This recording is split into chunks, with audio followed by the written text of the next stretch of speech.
A ghost ship drifted into port with a fresh meal on the stove.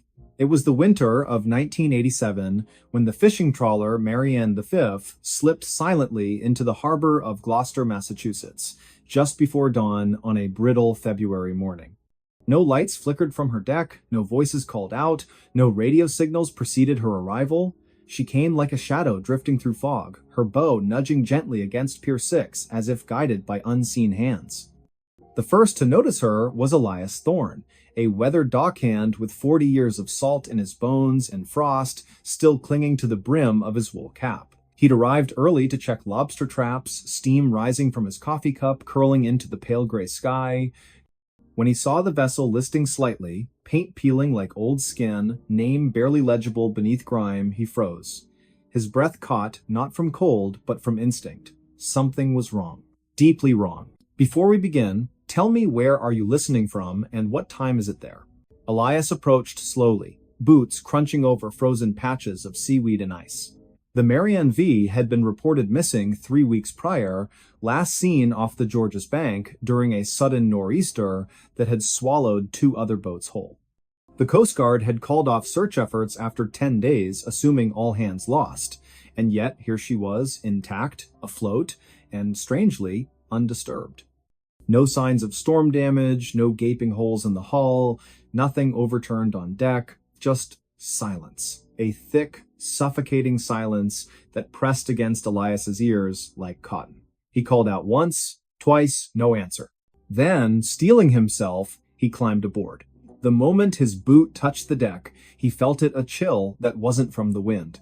It coiled up from the wood beneath him, sharp and unnatural, as though the ship itself were holding its breath. He moved toward the wheelhouse. The door hung open, swaying slightly with the motion of the tide.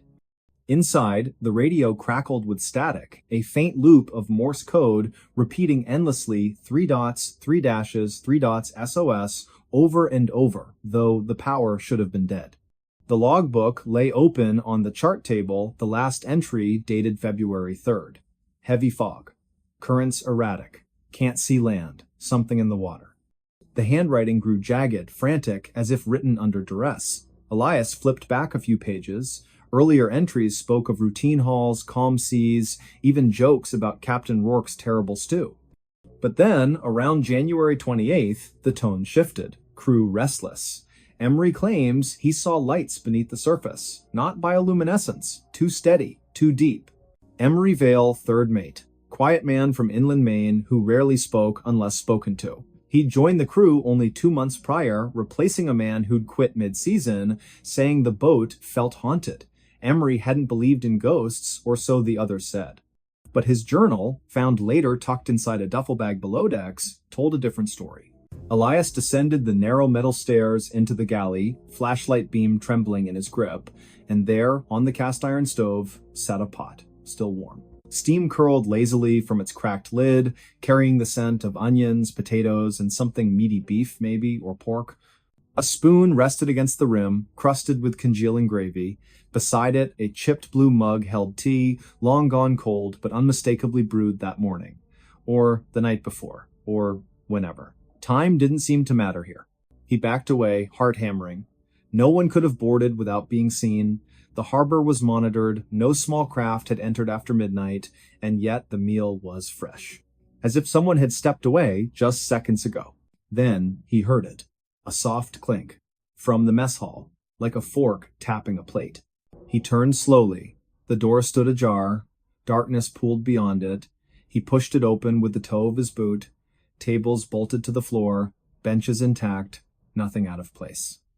Except on the farthest table, set for four plates, each with a portion of stew untouched, forks laid neatly beside them, napkins folded, salt and pepper shakers aligned perfectly.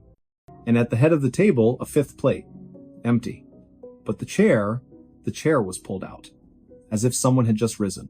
Elias didn't scream, he didn't run, he simply stood there, flashlight shaking, breath coming in short white puffs, until the sound came, again not a clink this time, but a whisper, faint, guttural, from the sleeping quarters below. He didn't go down, not then. He scrambled back onto the pier, shouting for help, voice raw with panic. By the time the Coast Guard arrived, the pot on the stove was cold, the steam had vanished. But the stew remained, uneaten, perfectly preserved, as if time had paused mid-bite. Captain Silas Rourke, grizzled veteran of 30 seasons at sea, was never found. Nor were his 3 crewmen, Emery Vale, Harlan Pike, and Jocelyn Crow, the youngest at 23, who'd signed on to save money for nursing school in Portland.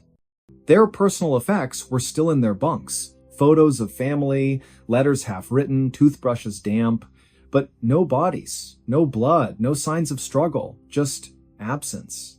The investigation lasted 6 weeks. Divers scoured the hull, sonar scanned the seabed, forensic teams analyzed the stew, confirmed it contained beef, carrots, and barley, cooked within hours of the ship's arrival. No toxins, no hallucinogens, nothing abnormal.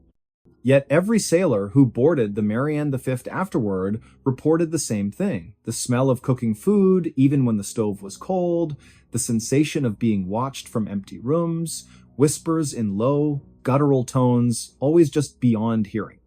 One junior officer, Lyle Mander, claimed he saw Emery Vale standing at the railing at 3:17 in the morning, staring into the fog, mouthing words he couldn't understand.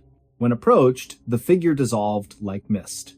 The ship was towed to dry dock, declared unsalvageable not due to structural damage, but because morale among crews plummeted. Men refused to work on her. Mechanics reported tools going missing, only to reappear in locked lockers. Electricians swore lights turned on by themselves, dim and flickering, casting long shadows that moved against the walls. By April, the decision was made. The Marianne V would be scuttled, sunk in deep water beyond the continental shelf, where currents would carry her far from shipping lanes. The ceremony was brief. No flags, no speeches, just a single flare shot into the twilight sky as charges detonated along her keel. She sank slowly, bow first, vanishing beneath the waves with an almost ceremonial grace. But here's what they didn't report, what never made the official logs. 3 days later, a Norwegian freighter, the Fjordwind, radioed the Boston Maritime Authority from 50 miles east of Sable Island. They'd spotted wreckage, part of a wooden table, scorched at the edges, floating amid a slick of oil. Attached to it, miraculously preserved in a sealed plastic sleeve, was a page torn from Emery Vale's journal. The handwriting was frantic, ink smudged as if written in haste or fear. "They're not dead. We never left. The ship doesn't sink. It drifts, it waits, it feeds. The stove is always warm, the table is always set, and one day it will come back. With a fresh meal. For us." The page was authenticated, handwriting matched samples from Emery's personnel file, ink consistent with pens issued to crew, but how it survived explosion, fire, and ocean pressure, no scientist could explain. And then, on the evening of December 9th, 2012, a local fisherman named Corwin Haskins reported seeing a vessel matching the Marianne V's description near Jeffrey's Ledge. Fog was heavy that night, visibility near zero. He claimed the ship passed within 20 feet of his boat, lights dark, decks empty. But from her galley window, a yellow glow pulsed like a stove lit below. He tried hailing her, no response. When he turned to grab his radio, she was gone. Vanished into the mist.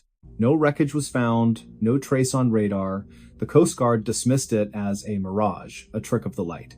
But Corwin insisted, said he smelled stew in the air, beef, carrots, barley, and underneath something darker, metallic, like blood. To this day, Gloucester fishermen avoid that stretch of water after sunset, especially in winter, especially when the fog rolls in thick and silent. Some say if you listen closely on still nights, you can hear the Morse code 3 dots, 3 dashes, 3 dots echoing from beneath the waves. Others claim to see a faint glow beneath the surface, drifting with the current like a lantern in the deep. And every year, around February 10th, a single bouquet of wilted wildflowers appears on the railing of Pier 6. No note, no signature. Just flowers brown at the edges, salt stiffened, as if carried across the sea.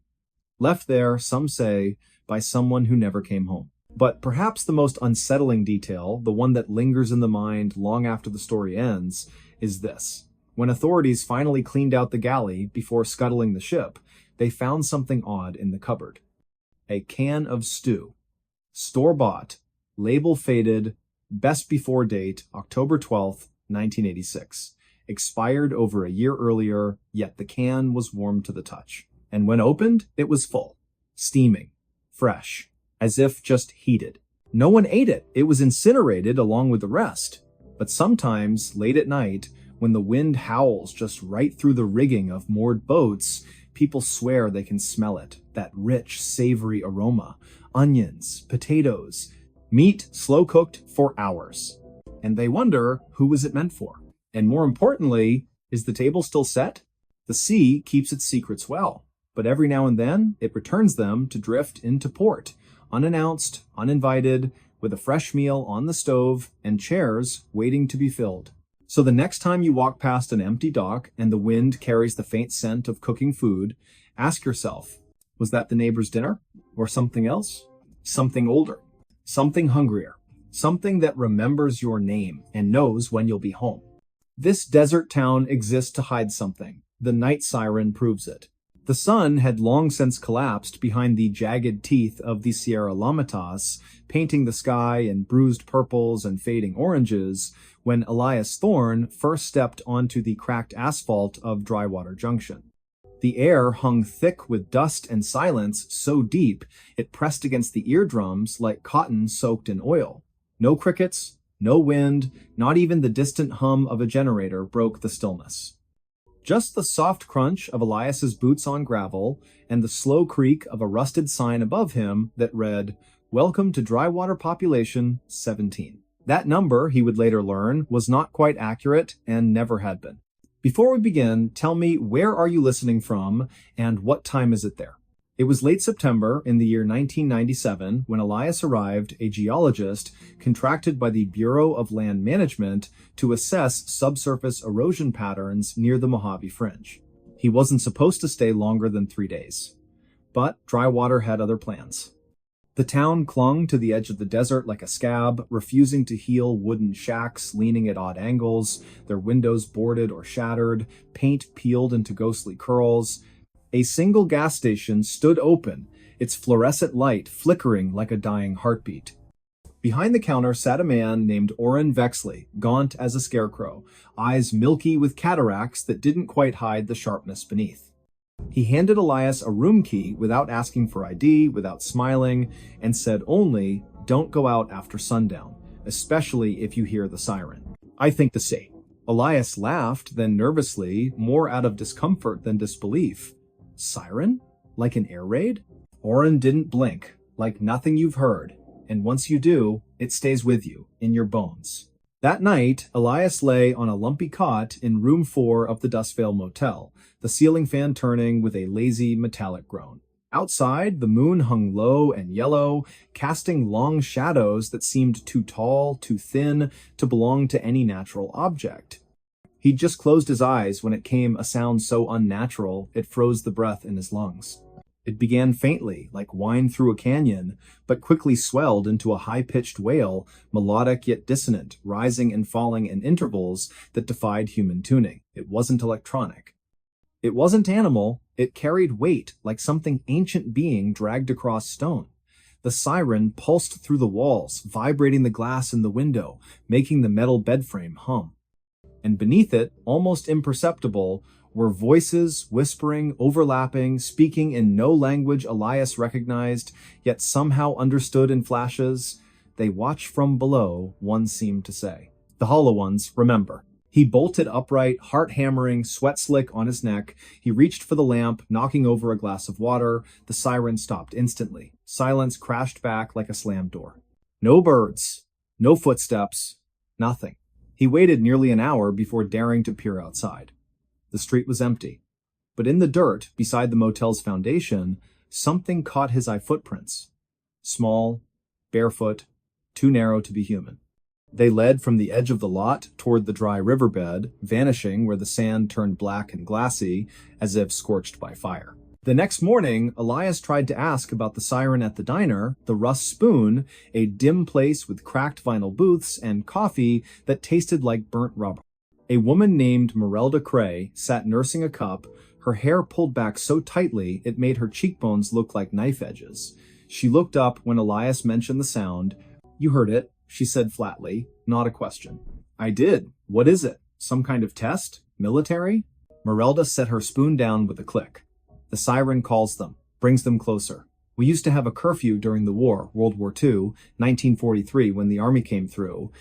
Built something underground, said it was radar, but the siren started then. First time, then stopped for years, came back in 1978, again in 1989. And now it sings every few nights." Elias frowned. "Who built it?" She leaned forward, voice dropping. "Not who. What? They weren't soldiers, not all of them. Some wore uniforms, yes, but others moved wrong. Too smooth, too quiet. One of them, he had no shadow." Elias wanted to dismiss her as paranoid, superstitious, but the footprints, the silence, the way the townspeople avoided certain streets after dark. And Oren, when questioned, simply muttered, "We keep the lights off, we don't answer doors, and we never ever whistle at night." Curiosity became obsession. Over the next week, Elias combed through the county archives in nearby Blythe, though most records from the mid-20th century were missing or burned. What he found instead were fragments, a classified project codenamed Operation Hollow Veil, referenced in a declassified memo from the Department of Defense dated March of 1944. Mentioned briefly, acoustic resonance experiments conducted in isolated zones intended to disrupt enemy signal propagation, but the location was redacted. Only a grid coordinate remained, plotted directly beneath Drywater Junction. He returned with a ground-penetrating radar unit borrowed under false pretenses. Working under cover of darkness, he scanned the area near the old rail spur, half a mile east of town. At a depth of 230 feet, the machine picked up a vast hollow chamber circular, approximately 300 yards in diameter. And inside, intermittent pulses of energy, rhythmic, like a heartbeat. Then, on the seventh night, the siren returned, louder than before. This time, Elias was ready. He recorded it on a reel-to-reel tape recorder, the kind used for field seismology. As the sound poured from the speakers in his motel room, slowed to half speed, the whispers emerged clearer. Not words, more like impressions, layered beneath the tone. "We sleep beneath the salt," one seemed to convey. "The door must not open. The watcher is blind, but listens." And then, just before the tape ended, a child's voice, soft, trembling, said, "Daddy, why won't the stars come back?" Elias sat frozen, because that voice, he knew it.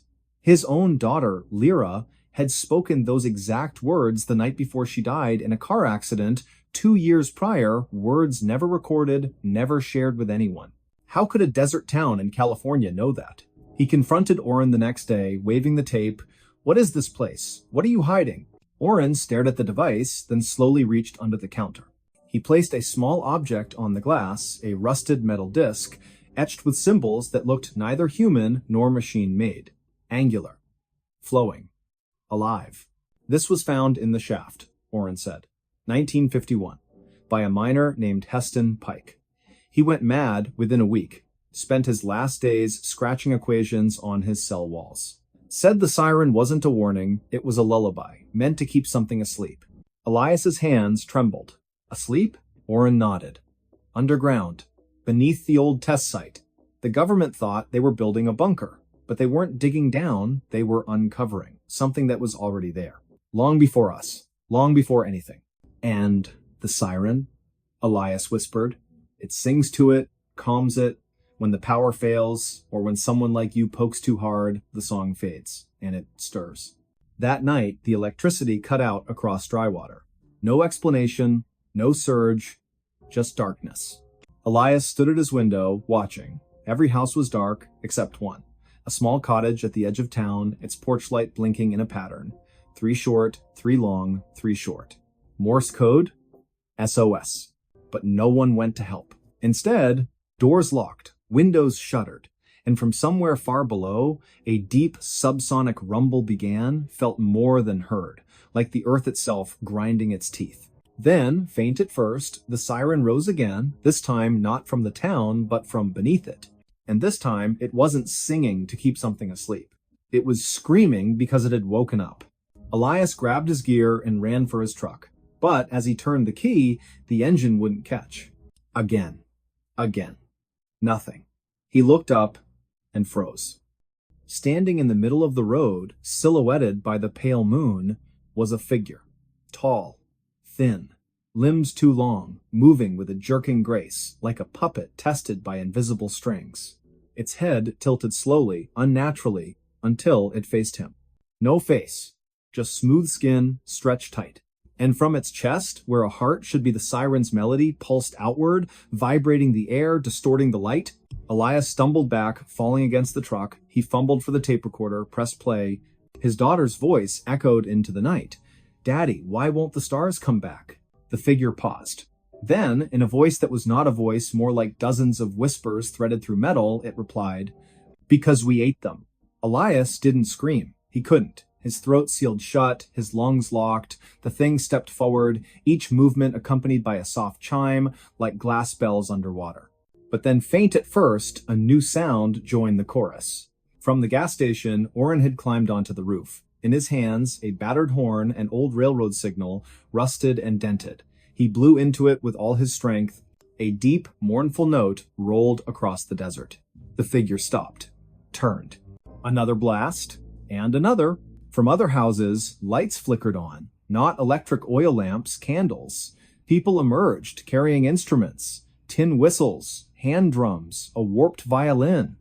They formed a circle around the edge of town and began to play not music, but a complex sequence of tones, rising and falling in precise patterns. The siren from beneath the earth faltered. The figure twitched, then slowly, painfully sank to its knees. Its form blurred, like heat over asphalt, and then collapsed into a pile of fine gray ash. Silence returned. But not peace. Orrin approached Elias, breathing heavily, the horn dangling from his fingers. "You shouldn't have come back," he said. "Now it knows your voice, knows your grief. It'll call to you again. In dreams, in static, in the silence between radio stations." Elias swallowed. "What was that thing?" "A scout," Orrin said. "A listener, sent ahead. If the song stops for too long, they send more, and if the song dies completely, he didn't finish." "What happens?" Orrin looked toward the horizon, where the first hint of dawn stained the sky blood red. "The sky goes dark, not at night, forever, and the ones below climb up." Elias left Drywater the next morning. Officially, he filed a report citing geological instability and abandoned infrastructure. Unofficially, he destroyed the tapes, except one. The one with his daughter's voice. He kept that buried in a safe behind a false wall in his Denver apartment. But sometimes, on still nights when the power blinks, he hears it, a faint, melodic wail, coming not from outside, but from within the walls. And when he presses his ear to the plaster, he doesn't hear the siren. He hears knocking. 3 taps. Pause. 3 more. Then a whisper. "Let us sing you to sleep." To this day, no satellite imagery shows Drywater Junction clearly. Clouds always seem to gather above it, even in drought. GPS signals fail within a 5-mile radius. And travelers who claim to have passed through often cannot recall the name of the town, only the silence, only the feeling of being watched from below. And if you drive through the Mojave after midnight and your radio begins to crackle with a strange, haunting tone, do not stop, do not listen, do not answer if something calls your name in a voice you once loved. Because some towns exist not to welcome, but to warn. And Drywater is still singing. They found a shipwreck, but it wasn't supposed to exist. It was late autumn in the year 1957 when a group of marine surveyors working off the coast of Maine stumbled upon something that defied every known record, something buried beneath layers of silt and kelp, cradled by the cold Atlantic floor. The vessel, partially collapsed but unmistakably intact in sections, lay at a depth of nearly 200 feet just beyond the continental shelf near Monhegan Island. What made the discovery so unnerving wasn't merely its condition, it was the design. The hull bore no resemblance to any documented ship from the colonial era, nor did it match the blueprints of early American fishing vessels or merchant schooners. Its structure was sleek, almost futuristic for its time, with riveted plating arranged in an unusual spiral pattern and portholes shaped like ovals rather than circles. Most peculiar of all, there were no markings, no name, no registry number, nothing to suggest where it came from or who had sailed her. Before we begin, tell me, where are you listening from and what time is it there? The team, led by Silas Thorne, a wiry, weather-beaten oceanographer with salt-crusted boots and a permanent squint from years spent scanning horizons, had been mapping the seabed for potential oil deposits when their sonar picked up an anomaly. At first, they assumed it was a submerged rock formation, perhaps an ancient glacial deposit left behind by retreating ice sheets. But as the remote-operated camera descended through the murky water, the image on the monitor shifted from shadow to shape and then, suddenly, into undeniable form. A ship. Not just any ship, but one that looked as though it had been placed there deliberately, like a secret meant to stay hidden. Silas leaned forward in his chair aboard the research vessel Auriga, his breath catching in his throat. "Back it up," he said, voice low, almost reverent. "Just a few feet, let's get a wider angle." The technician obeyed, guiding the submersible drone backward. And there, illuminated in the beam of its spotlight, the full silhouette emerged long, narrow, with a prow that curved upward like the beak of some prehistoric bird. No sails, no smokestacks. Just smooth metal, stained green with corrosion, yet still holding its shape after decades, perhaps centuries, beneath the waves. "What in God's name?" murmured Elric Voss, the expedition's lead historian, a man whose knowledge of maritime archaeology spanned 3 continents. He adjusted his glasses, peering at the screen as if trying to decipher a dream. "That isn't 18th century. Not even close. Look at the bow. There's no reinforcement for ramming, no figurehead mount. This isn't built for wind, it's built for speed." The date was November 12th, 1957.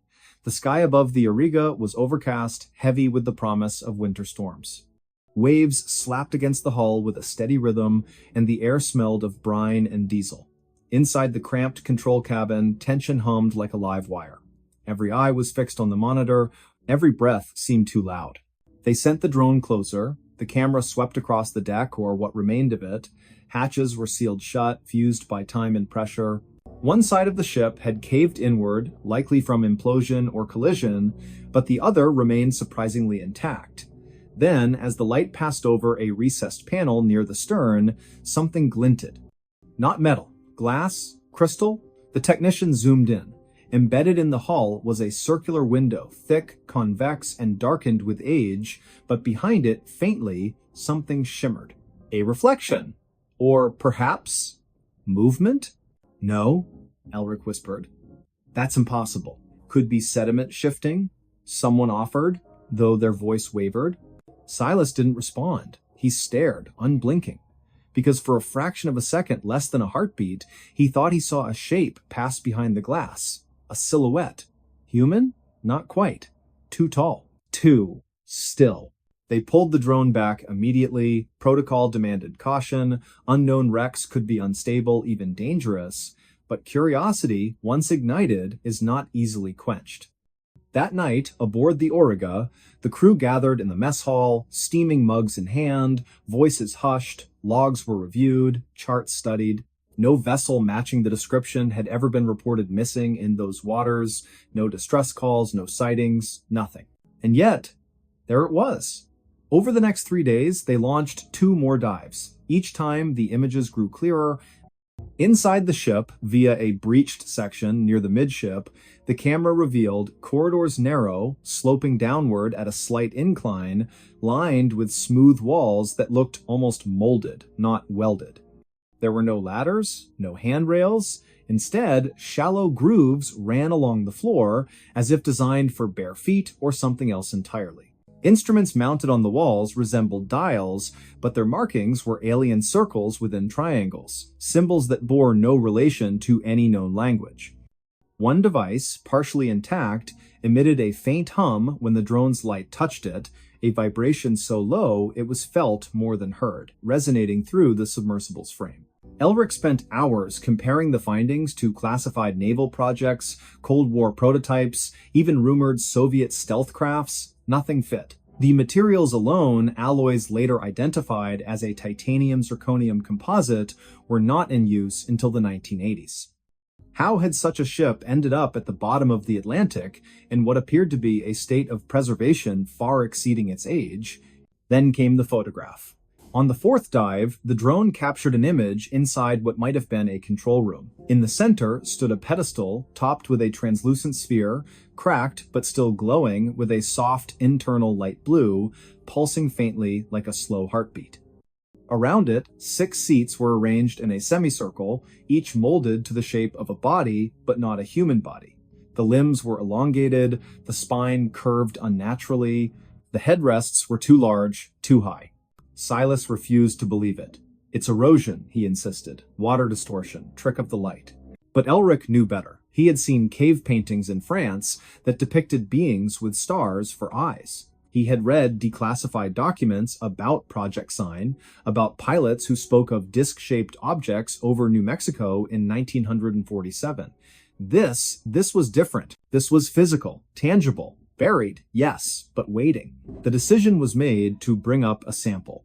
A small fragment of the hull, carefully extracted using hydraulic cutters. It was placed in a sealed container, stored in the ship's lab. That night, the temperature aboard the Auriga dropped without explanation. Crewmen reported hearing whispers in the ventilation shafts, soft, rhythmic, not in any language they recognized. One sailor, Jorvik Menet, swore he saw a reflection in the porthole of his cabin, not his own, but a face, long and pale, watching him from the dark water outside. By morning, the fragment was gone. Not stolen, not misplaced, vanished. The container was intact, locked, undamaged, but inside, empty. Only a fine dust remained, clinging to the sides like ash. Panic began to spread. The captain ordered the mission aborted. They would return to port, file a report with the Navy, and let others decide what to do.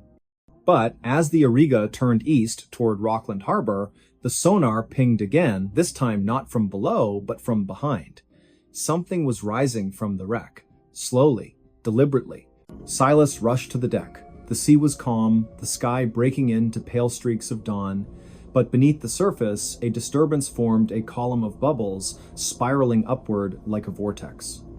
And then, for just a moment, the water shimmered, as if refracting light from an unseen source. A low tone echoed through the hull, deep and resonant, vibrating the bones of everyone on board. No one spoke, no one moved, and then, silence. When they reached shore, the official report cited equipment malfunction, sonar misinterpretation, and possible geological activity. The footage was classified, the logs were sealed, the crew dispersed, some transferred, others retiring abruptly. Silas Thorne submitted a detailed addendum, only to have it returned with a single sentence stamped across the cover. Information not consistent with established records. He never spoke of it again, not publicly. But in the attic of his cottage in Boothbay Harbor, tucked beneath a loose floorboard, he kept a notebook. Pages filled with sketches, coordinates, and one haunting phrase repeated over and over, as if trying to convince himself it wasn't supposed to be there, it wasn't supposed to exist. Years passed. The story faded into rumor told in hushed tones at coastal bars, scribbled in the margins of obscure journals. Some claimed the wreck resurfaced during a storm in 1973, seen by lobstermen off Matnicus Isle. Others said the Navy recovered it in secret, towing it under cover of fog to a facility in Portsmouth. A few even believed the ship was never human at all, that it had arrived from somewhere else, crash landing in the ocean long before history began recording names and dates. Elric Voss, in his final interview before passing in 2004, was asked if he thought the truth would ever come out. He paused, then smiled faintly. "Truth?" he said. "Sometimes the truth isn't something you find, it's something that finds you.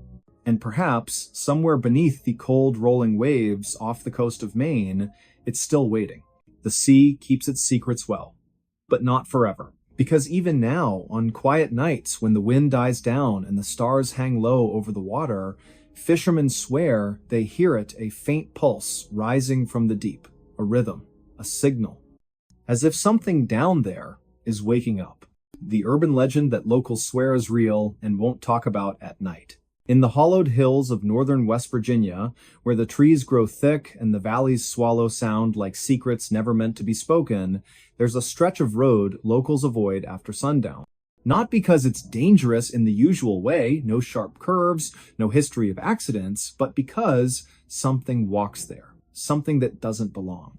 The road is called Hollow Creek Lane, winding through the unincorporated township of Gormley Mills, a place so small it doesn't appear on most maps, and so quiet that even birds seem reluctant to sing past twilight.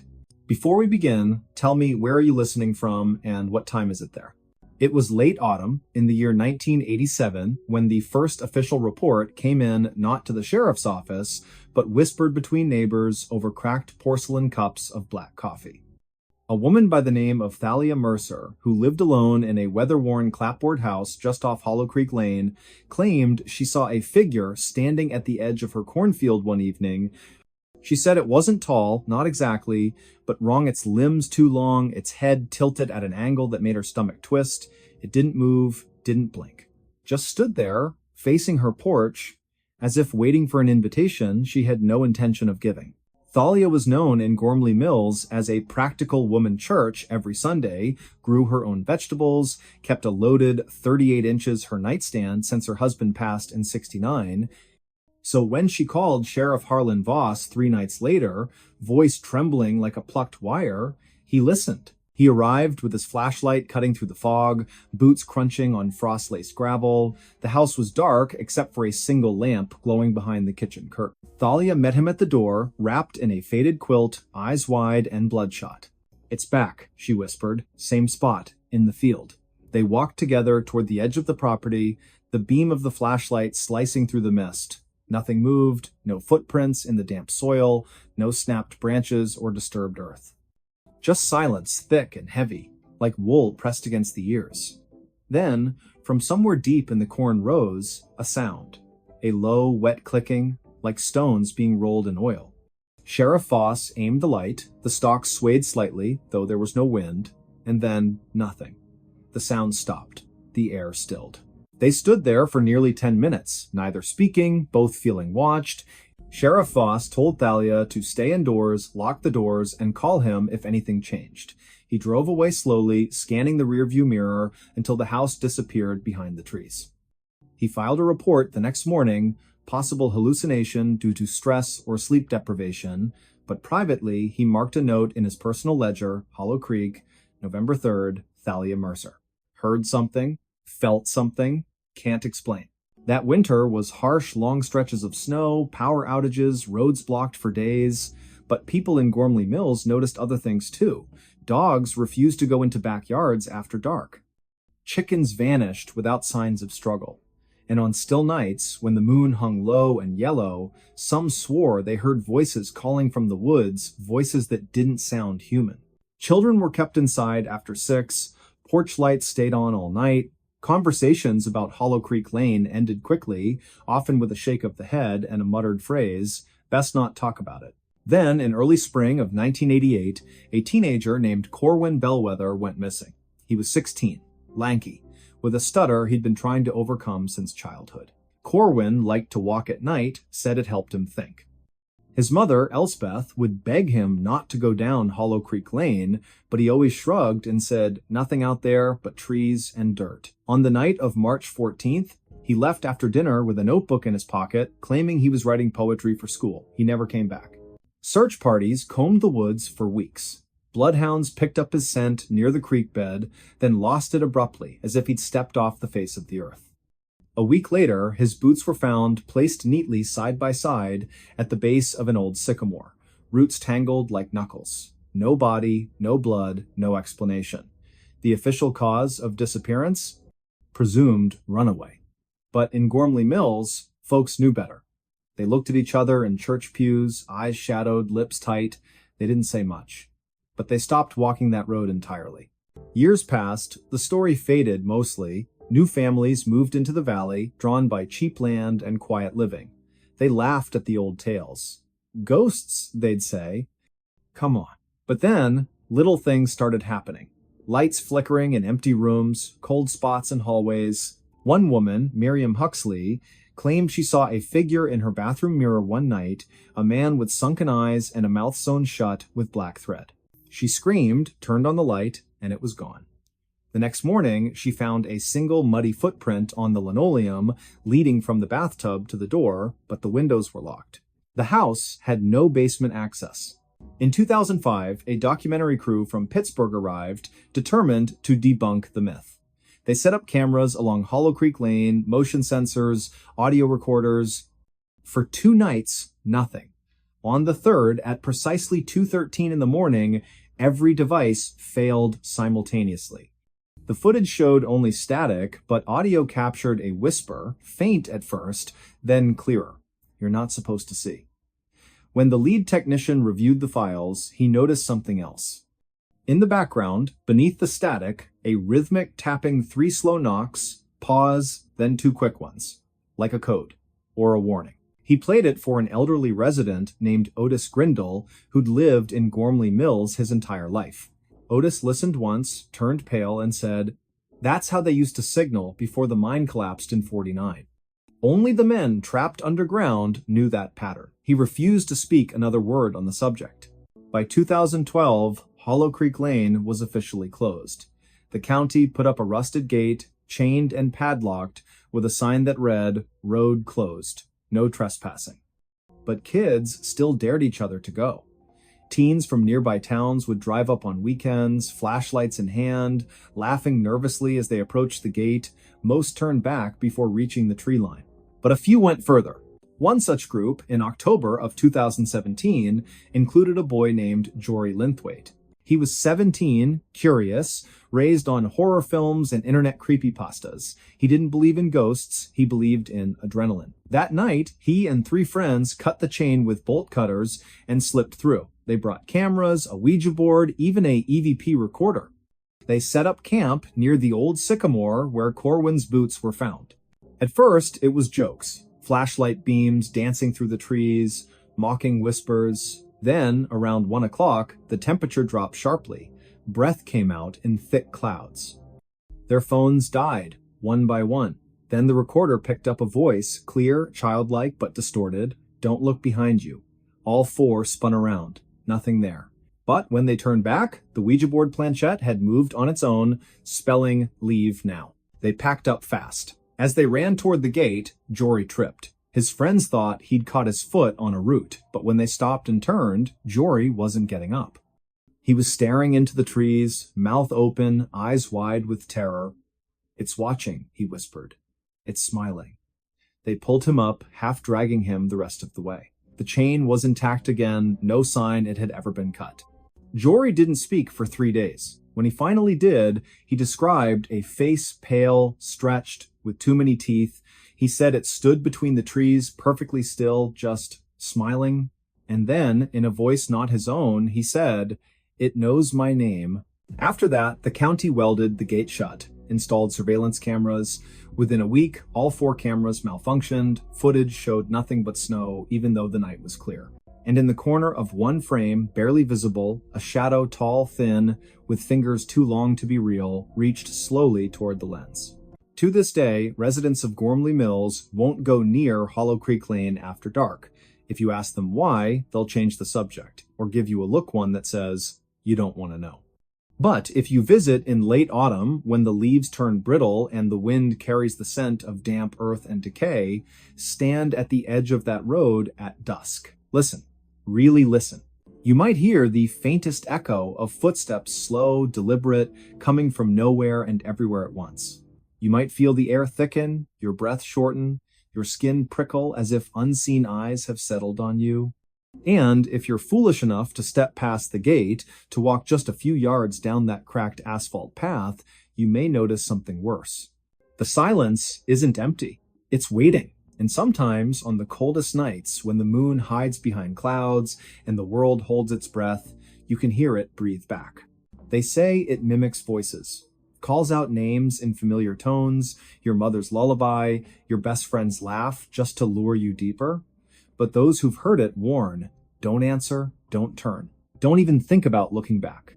Because once it has your attention, it never lets go. There's a reason the elders in Gormley Mills whisper prayers before bedtime, why parents check their children's windows twice, why on certain nights the entire town seems to go dark at once, as if hiding. It's not superstition, it's survival. And if you find yourself near Hollow Creek Lane when the clock strikes midnight, remember this: the stories aren't legends, they're warnings. And the thing in the woods? It remembers every person who didn't listen. Even now, in the hush between heartbeats, in the space where shadows grow longer than they should, something stirs. Not far, not loud, but close enough to hear you breathe. So tell me again, where are you listening from? And more importantly, are you alone?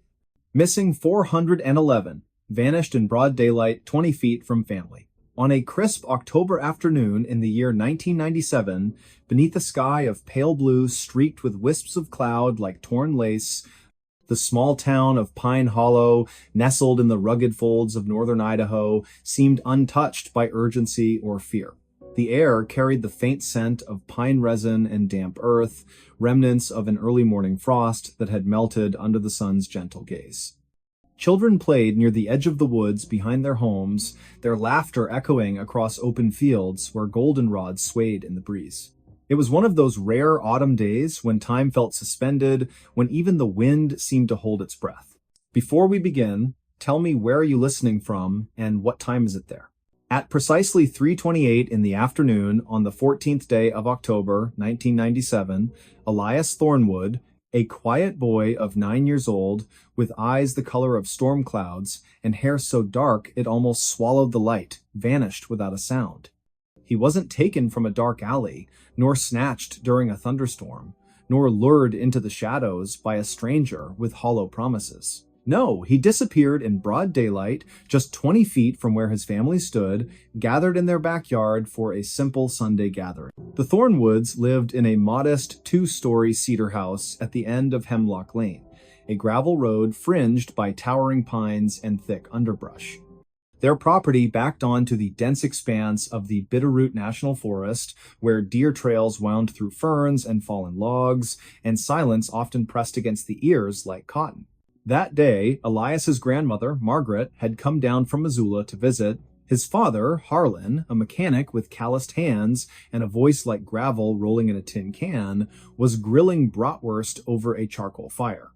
His mother, Lila, wore her favorite lavender apron and stirred a pot of apple cider spiced with cinnamon and cloves. His older sister, Cora, then 11, sat cross-legged on a patch of grass, braiding daisies into a crown while humming an old folk tune passed down from her great-aunt. Elias had been playing hide-and-seek with the neighbor's son, Joran Pike, a wiry boy with freckles scattered across his nose like pepper. They'd agreed on boundaries, the fence line, the old oak tree with the tire swing, and the edge of the woods, which both parents had strictly forbidden them from crossing. Not beyond the stump, Harlan had said earlier, pointing to a moss-covered log half buried in ivy. That forest doesn't forgive mistakes. It was just after 3 o'clock when Joran ducked behind the woodpile near the garage, giggling as Elias counted aloud, his back pressed against the cherry tree in the center of the yard. 10, 9, 8. His voice rang clear and bright. Birds chirped in the hedges. A dog barked somewhere down the lane. The world felt safe, predictable. When Elias reached 0, he turned, scanned the yard, and called out, "Ready or not?" He found Joran quickly, bursting from behind the logs with a triumphant whoop. Then came the next round. This time, Elias hid. He darted toward the far side of the yard, near the rusted garden shed where tomato vines curled around broken trellises. He crouched low, pressing himself into the shadow of the wall, heart thudding with excitement. The plan was simple. He would stay hidden until Joran gave up and called his name. But he never emerged. 3:28. That's when Cora first noticed. She looked up from her flower crown, squinting across the lawn. "Where's Elias?" she asked, her voice light at first, tinged only with mild curiosity. No one answered immediately. Harlan flipped a sausage with tongs. Lila poured cider into mugs. Margaret rocked gently in the folding chair, knitting needles clicking. "Elias?" Cora called again, louder this time. Still nothing. Joran frowned. "He was right here. I saw him go behind the shed." Harlan set the tongs down. "Elias, enough hiding now. Silence. Then, movement, a flicker of unease passing between the adults like a cold draft under a door. Lila wiped her hands on her apron and walked toward the shed, her steps quickening. Elias, sweetheart, come out, dinner's ready. She peered around the corner. Nothing. Just a scattering of fallen leaves and a single red sneaker lying on its side. Her breath caught. Harlan? Her voice cracked like dry wood. He's not here. Within seconds, the peaceful backyard erupted into chaos. Harlan sprinted to the shed, circled it twice, then pushed through the tall grass toward the tree line. Elias! Elias! His shouts tore through the stillness, sharp and desperate. Joran began to cry. Cora stood frozen, clutching her unfinished daisy chain, her knuckles white.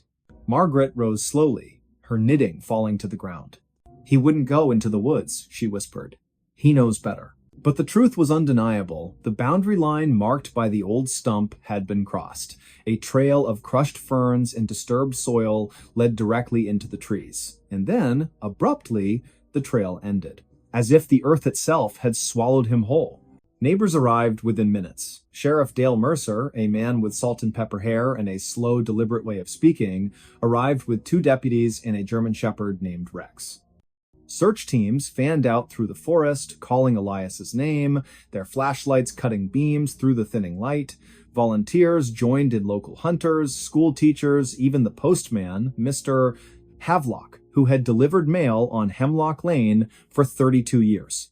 They searched all night, they searched the next day, they dragged the creek behind the property, combed abandoned mining shafts half a mile east, checked every cabin and trailer within a 10-mile radius. Helicopters circled overhead, their rotors beating the air like frantic wings. Nothing. No footprints beyond the initial trail, no clothing snagged on branches, no signs of struggle, no ransom note, no suspicious vehicles reported. Elias Thornwood had simply ceased to exist, 20 feet from the people who loved him most. The investigation stretched for months. FBI agents reviewed grainy security footage from a gas station 3 miles away useless. Psychics were consulted, though Sheriff Mercer rolled his eyes and called them noisemakers. Tips poured in, some credible, most not. A woman in Spokane claimed she saw a boy matching Elias's description boarding a Greyhound bus with a man in a brown coat. Another caller said he'd seen a van parked near the forest edge around 3:15 that day, engine running, windows tinted, but no license plate, no confirmation. And then, silence. Years passed. The missing posters yellowed and peeled from telephone poles, the search parties disbanded. The case file grew thick with dead ends and unanswered questions, eventually labeled inactive by the county office. Yet, the Thornwoods never stopped looking. Lila kept Elias's room exactly as it was, blue walls with glow-in-the-dark stars on the ceiling, a toy truck overturned on the rug, a book splayed open on the bed. Every birthday, she lit a candle. Every Christmas, she placed a present under the tree with his name on it. Harlan quit his job at the garage and spent weekends hiking deep into the bitterroots, carving markers into trees, whispering his son's name into the wind. Cora, once a carefree girl with wildflower crowns and scraped knees, grew into a woman haunted by memory. She studied forensic anthropology at the University of Montana, determined to understand how someone could vanish without a trace. She wrote letters to missing persons databases, compared Elias's case to others, especially those in national parks or remote areas. That's when she stumbled upon something unsettling. There were patterns. Boys, mostly between the ages of 8 and 12, disappeared near forests, often within sight of family, no evidence of abduction, no bodies ever recovered. Cases scattered across different states, Montana, Colorado, New Hampshire, West Virginia, but clustered strangely around protected wilderness areas, federal land, regions with limited surveillance. One researcher, David Paulides, had compiled dozens of these cases under a project he called Missing 411. When Cora read his work, her blood ran cold. Elias's disappearance fit the profile perfectly: daylight, proximity to family, sudden absence, lack of forensic evidence. Even the terrain matched: soft soil, dense canopy, poor cell reception. But why? What connected these children? Some theories surfaced: wild animals, though no claw marks, no remains; runaways, though none left notes or took belongings; Foul play by strangers, yet no witnesses, no DNA. Others whispered about more troubling possibilities, coordinated abductions, underground networks, or something darker, something the official reports refused to acknowledge. Then came the rumors. Hunters in the Bitterroots spoke in hushed tones about figures seen deep in the woods tall, unnaturally still, moving without sound. Old-timers recalled stories from native elders about the vanishing people, spirits said to dwell in the high timber, who took children who strayed too far. Some believed the forest itself had a consciousness, a hunger. Sheriff Mercer dismissed such talk. "Grief makes people see ghosts," he said once, leaning against his cruiser outside the diner on Main Street. Truth is, sometimes bad things happen for no reason, and sometimes we never get answers. But Cora couldn't accept that. In the spring of 2016, 17 years after Elias vanished, she returned to Pine Hollow with a team of researchers and a drone equipped with thermal imaging. They scanned the forest floor, focusing on the area just beyond the stump. On the third day, the drone detected an anomaly, a shallow depression in the earth, roughly the size of a child, partially concealed by roots and moss. Soil samples revealed traces of human decomposition, but DNA testing yielded inconclusive results. Too degraded, too old. Still, it was something. That night, Cora sat on the porch of the old house, now weathered and quiet, rocking in her grandmother's chair. The stars blinked above, cold and distant. A breeze stirred the pines, whispering through the needles like voices just below hearing. And then, faintly, she heard it. A giggle, high-pitched, familiar. It came from the edge of the woods. She stood, heart hammering, eyes fixed on the darkness. "Elias?" she whispered. No answer, only the wind. But the next morning, nestled among the roots of the old oak, they found it a small wooden horse, hand-carved, one ear chipped. It had belonged to Elias, he'd carried it everywhere. It was gone the day he disappeared. Now it was back. No fingerprints, no footprints, just the toy, resting on a bed of pine cones as if placed there with care. The local news picked up the story briefly. "Ghostly return," read one headline. "Mystery deepens in cold case," said another. But soon, attention faded. Life moved on. Except for Cora. She now lives in Pine Hollow year-round, working from a home office filled with maps, photographs, and binders labeled Project Echo, her personal archive dedicated to unresolved disappearances. She gives lectures at universities, appears on podcasts, urges families to speak up, to question, to remember. And every October 14th, at precisely 3:28 in the afternoon, she walks to the edge of the woods, stands at the moss-covered stump, and calls her brother's name. Sometimes, she says, the wind answers.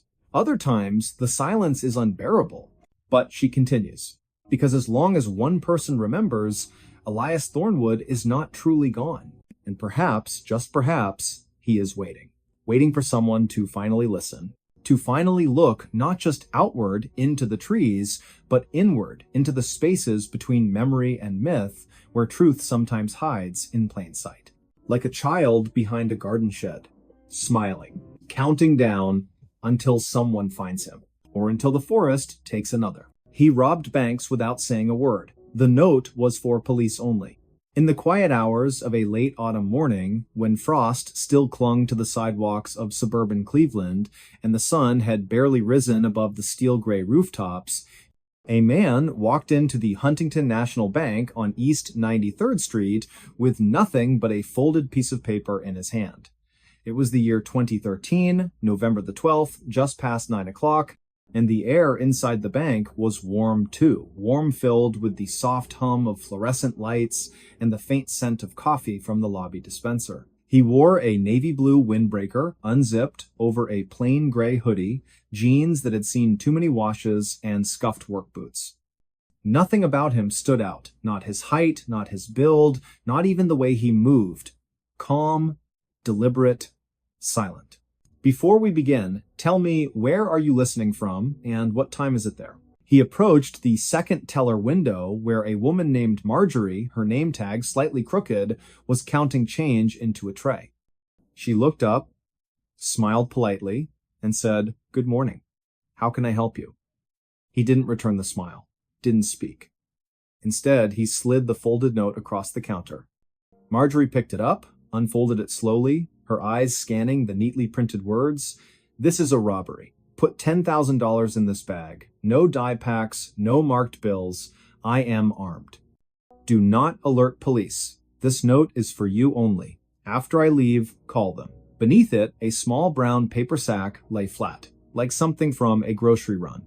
Her fingers trembled, her breath caught. She glanced up, he hadn't moved. His hands were empty, palms down on the counter, but his eyes, they held hers. Not angry, not wild, just steady, cold, like ice over deep water. She nodded once, turned quietly, and began gathering bills from her drawer. 10 stacks of $100 bills. She placed them carefully into the bag, sealed it with a fold, and pushed it back toward him.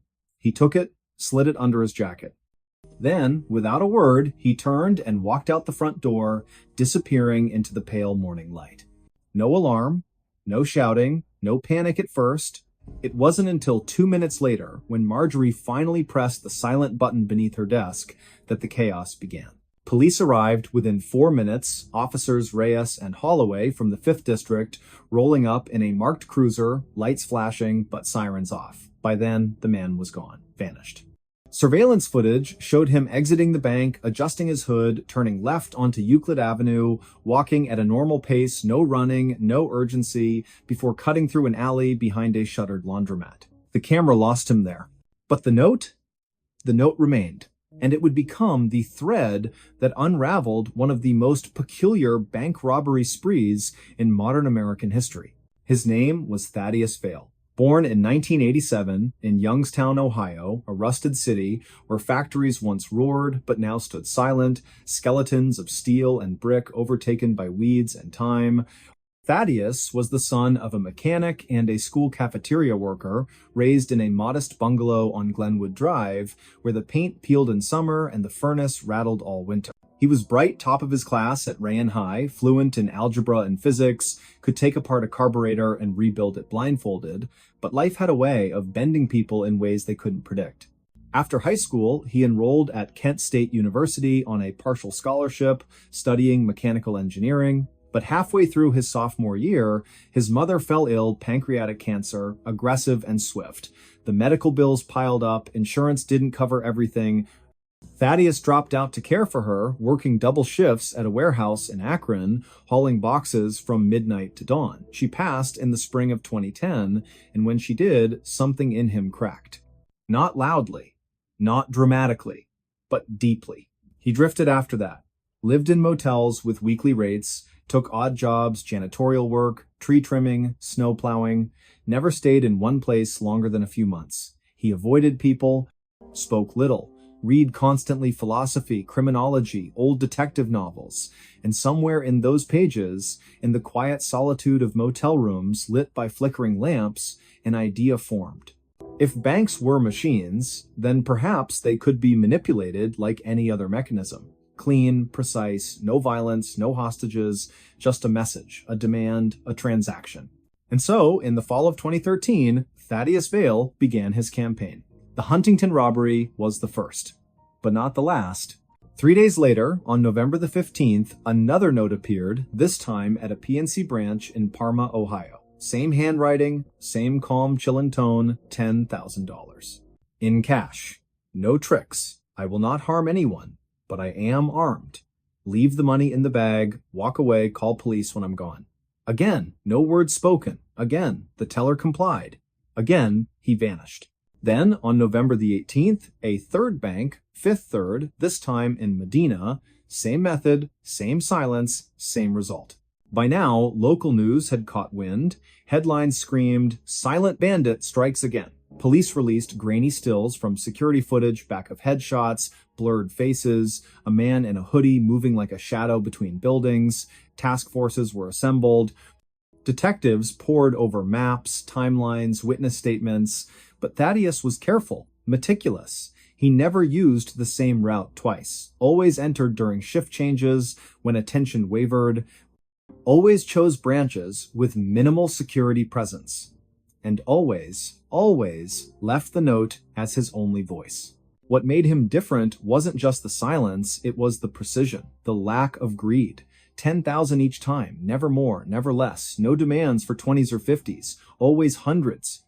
Easy to carry, easy to hide, and never once did he threaten a teller beyond the written warning. Never raised his voice, never reached for a weapon, yet every note carried the same phrase, I am armed.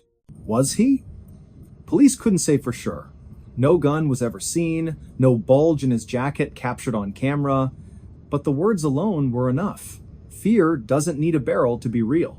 As the spree continued, 4 banks in 5 weeks, the FBI got involved. Special Agent Lorna Keene, a veteran of the Cleveland field office, took point. Sharp-eyed, mid-40s, with a reputation for solving cold cases through patience and pattern recognition, she studied every detail. The notes, the timing, the geography. She noticed something others missed. All the banks were within a 30-mile radius of Cleveland. All were mid-sized branches, not the biggest, not the smallest. All had similar layouts, 2 teller windows near the entrance, security cameras angled slightly downward, no armed guards on duty, and all were robbed between 9:15 and 10 o'clock in the morning, just after opening, before the lunch rush. More telling? Each location was near a public transit line. Bus routes, rail stations, places where a person could disappear into the flow of daily commuters. Agent Keene also studied the handwriting. Not rushed, not scribbled. Carefully printed block letters, evenly spaced, almost typewritten in their consistency, no smudges, no corrections. Whoever wrote these notes had practiced, repeatedly. And then there was the language.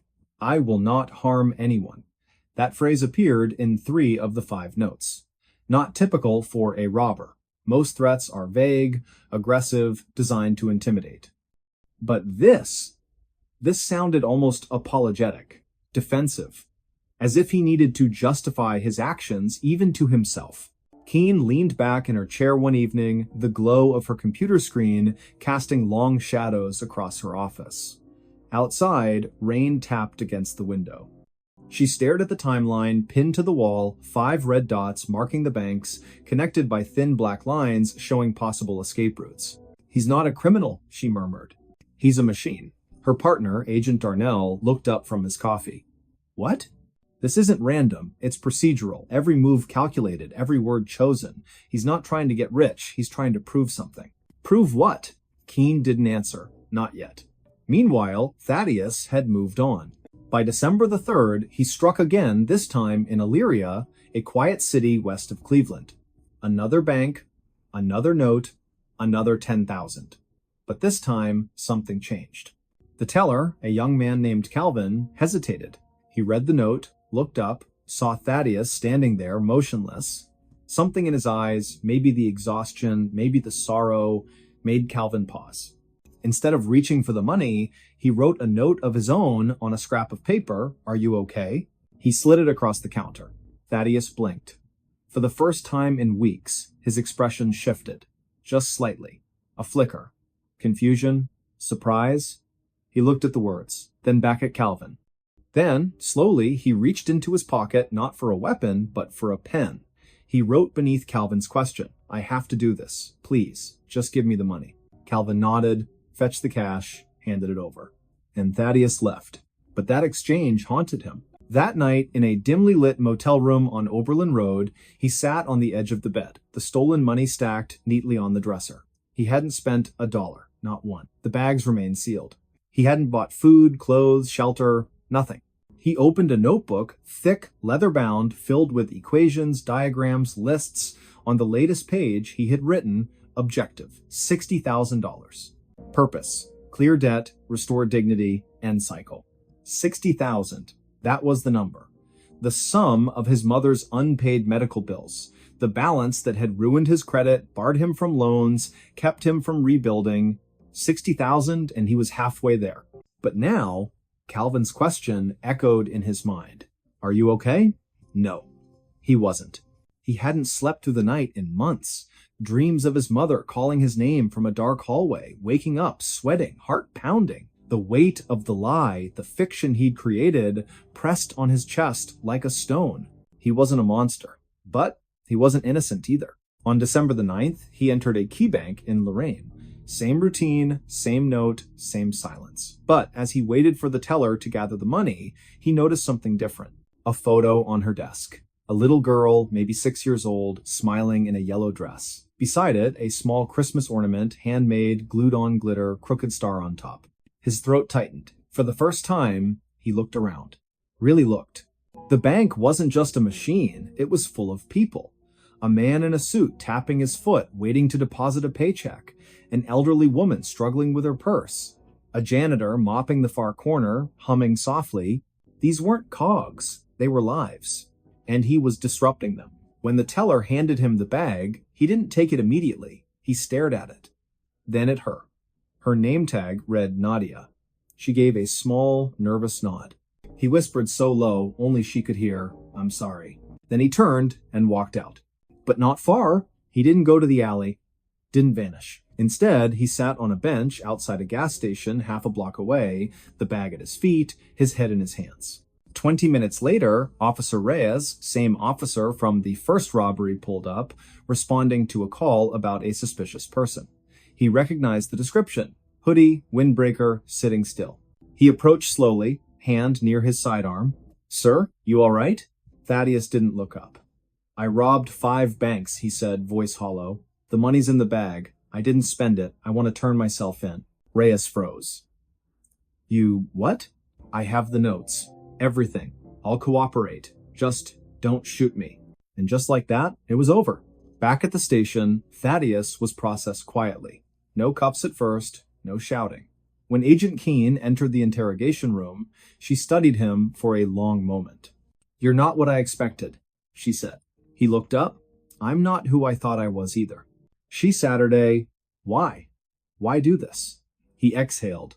"To pay my mother's debts, to stop feeling like a failure. I thought if I could fix that one thing, maybe I could start over." And the silence? I didn't want to scare anyone. I didn't want to hurt anyone. Words, they can make things worse. But a note, you can read it, decide how to respond, gives people control. Keene leaned forward. "You wrote, 'I am armed every time.' Were you?" He hesitated, then shook his head. "No, I wasn't. But I knew they'd believe it. Fear works faster than truth." She nodded slowly. "You're smarter than most people who do this. That's why you lasted so long. But not smart enough to know it wouldn't fix anything." "No," she agreed. "Money rarely does." The case made national headlines. The silent bandit surrenders. Note-writing robber claims he just wanted to be free. Some called him a criminal, others a tragic figure. A man broken by a system that offered no second chances. At trial, in March of 2014, Thaddeus pleaded guilty to 5 counts of bank robbery. The judge, a stern woman with silver hair and tired eyes, listened to his statement. "I made a choice," he said, voice steady but quiet. "A wrong one. I thought I was correcting a mistake, but I only made another. I accept responsibility. And I apologize to the tellers, to the banks, to everyone I frightened. I'm not asking for mercy, just understanding." The courtroom was silent. The judge sentenced him to 6 years in federal prison, time credited for time served, minimum security, eligible for parole in 3.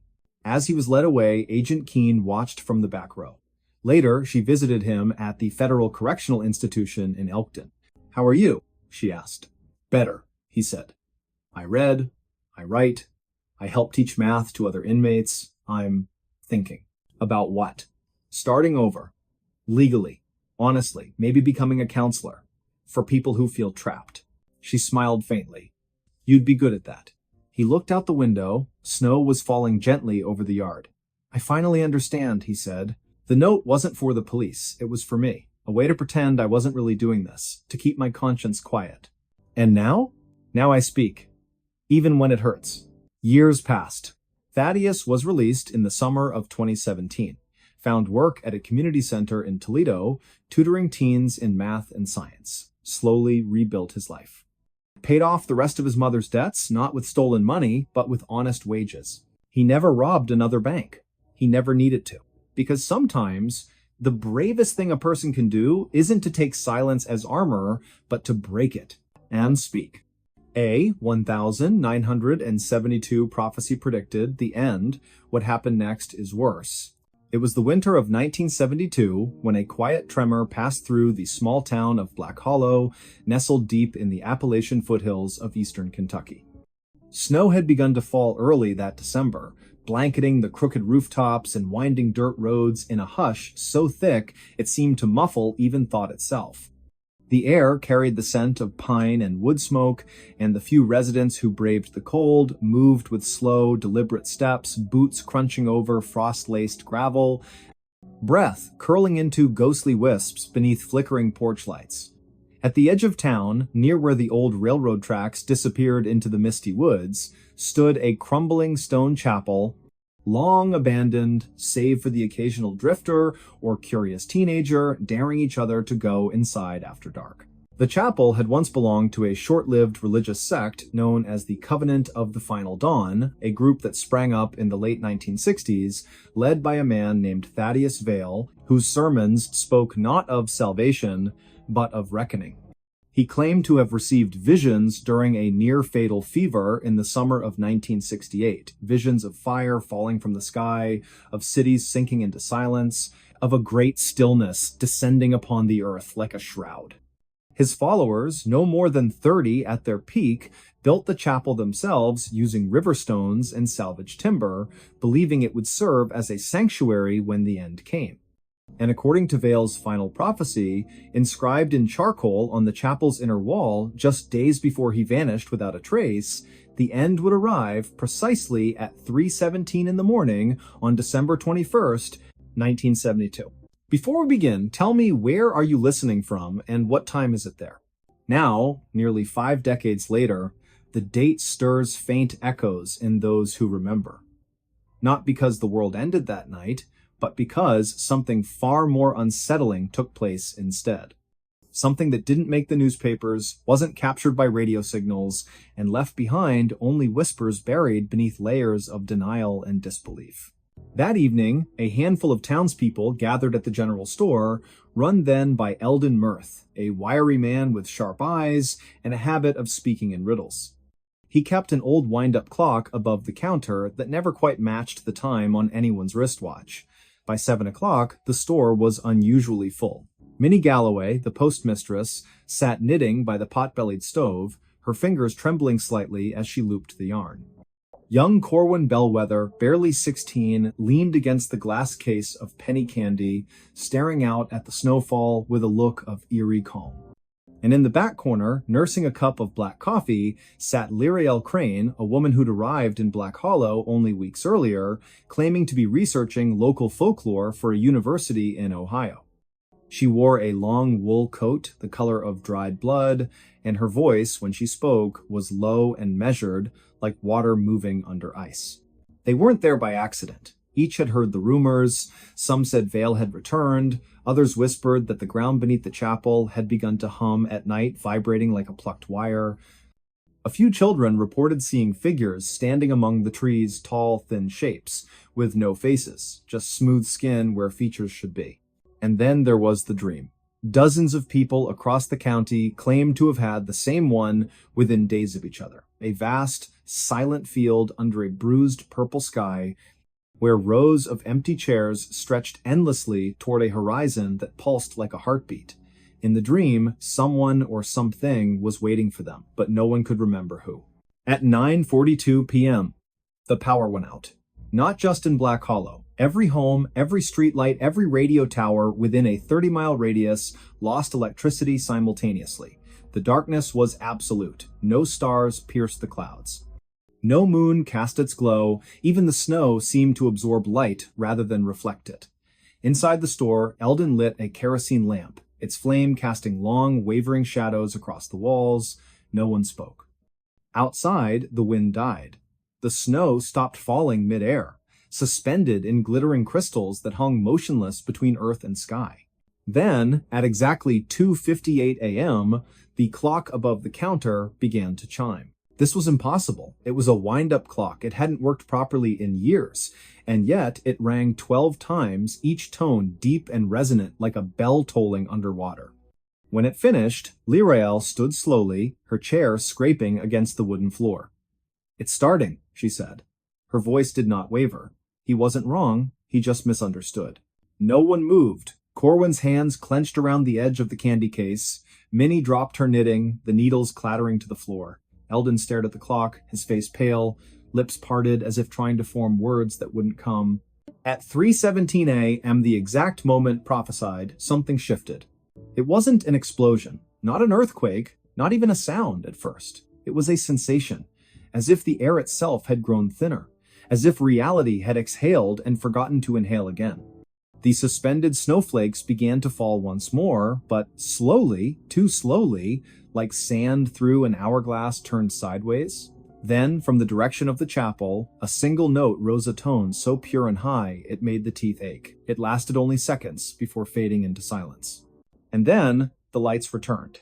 Electricity surged back through the lines, radios crackled to life with static, the clock above the counter stopped chiming, frozen once more at 10 past 10. Outside, the snow fell normally, birds chirped in the trees.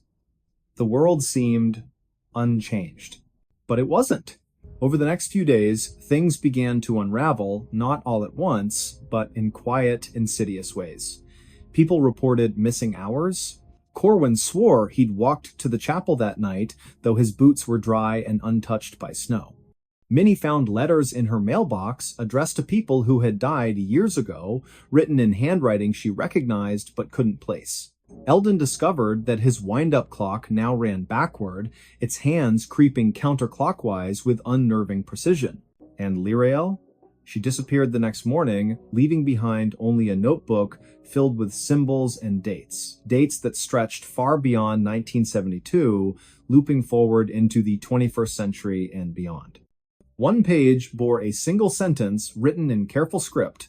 The end did not come. It arrived earlier, and we simply failed to notice. Black Hollow never recovered its sense of normalcy. Not really. Children born after that winter often spoke of dreams they couldn't explain, of standing in line, barefoot on cold stone, waiting to cross a bridge that led nowhere. Some grew up unable to feel fear.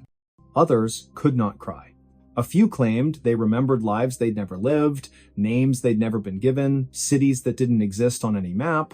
The government eventually sent investigators, men in dark coats, who asked questions but took no notes. They visited the chapel, found nothing but dust and mildew, and declared the site structurally unsound. It was demolished in the spring of 1973. No records remain of what they may have seen or chosen to ignore. Yet, the strangest part isn't what happened that night, it's what continues to happen. Because every December 21st at precisely 3:17 in the morning, clocks across the region stop. Not all of them, just enough.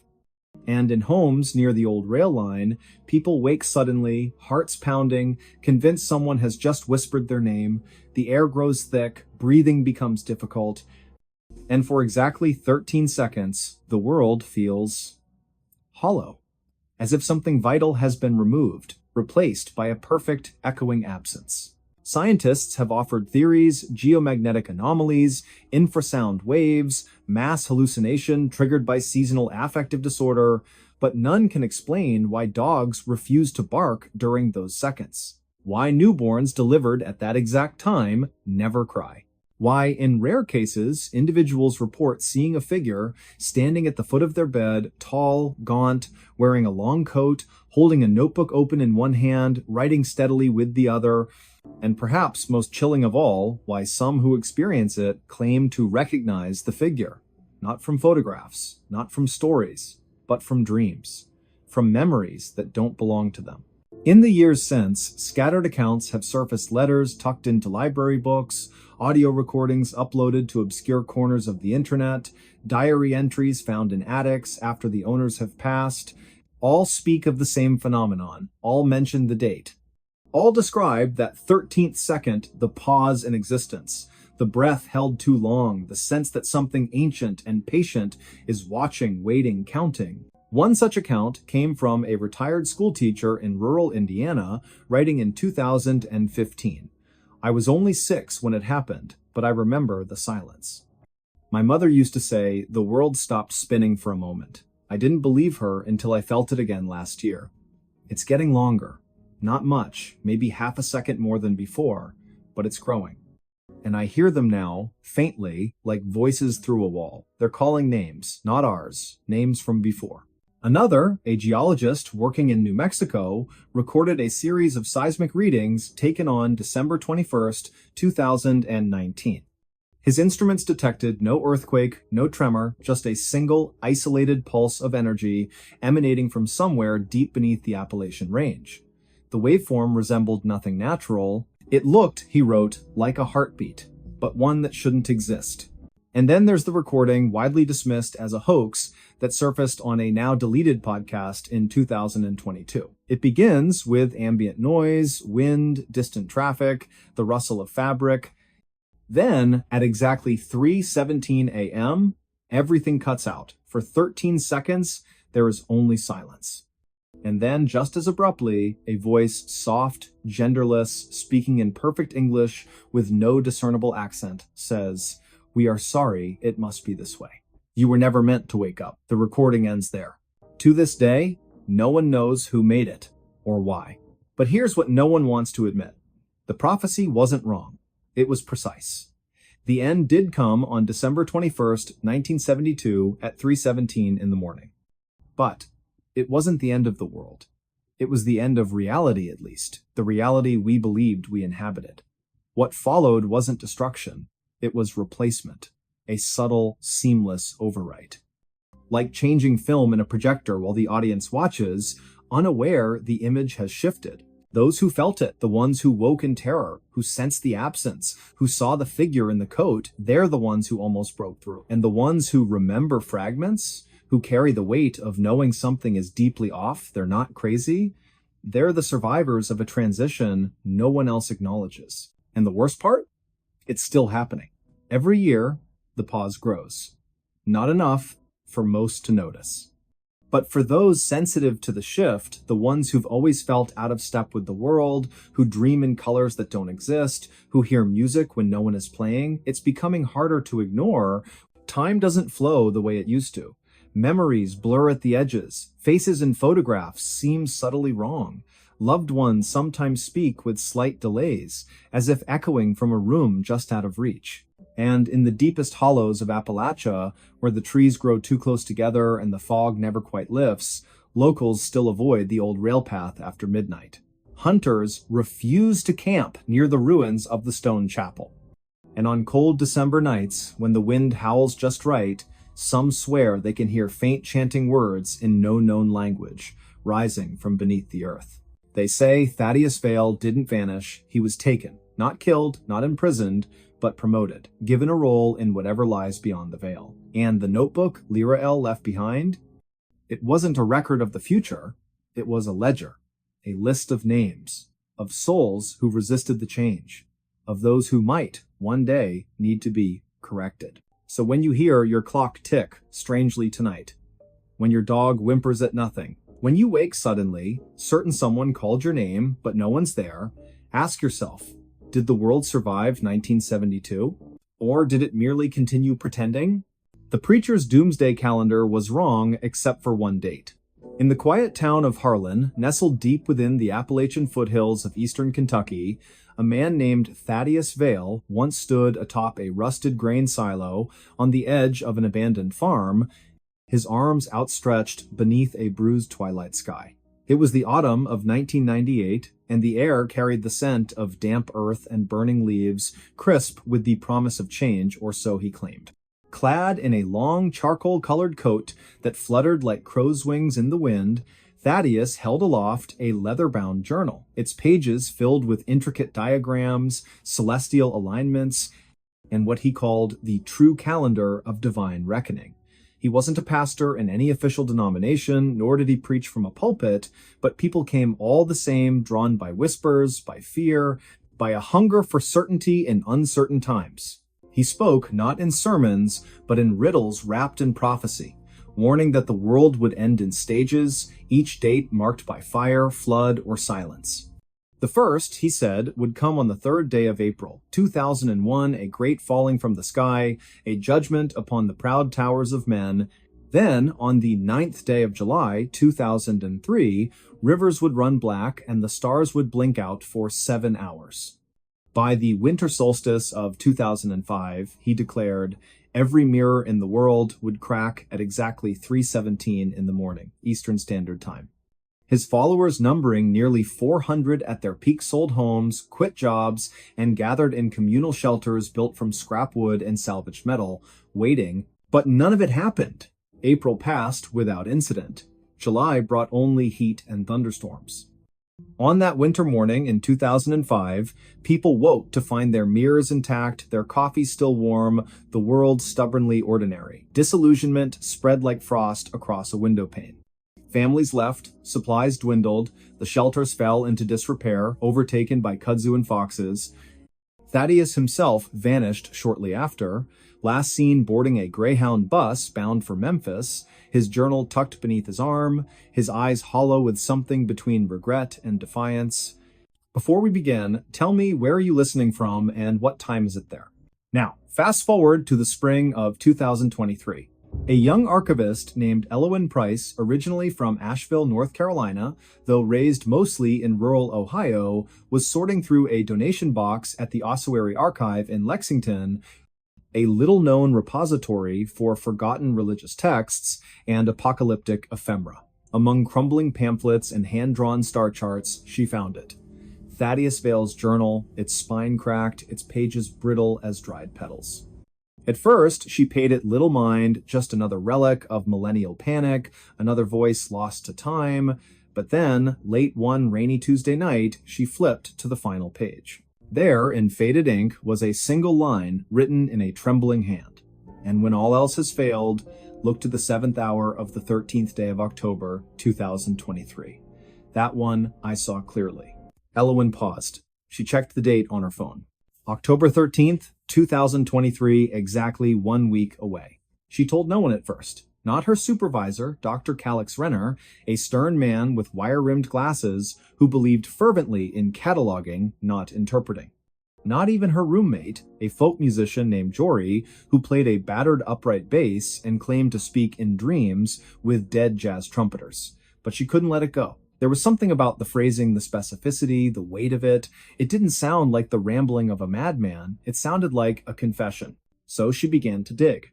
Thaddeus had based his calendar on a blend of numerology, obscure biblical exegesis, and astronomical cycles, particularly the precession of the equinoxes and the rare alignment of Jupiter and Saturn known as the Great Conjunction.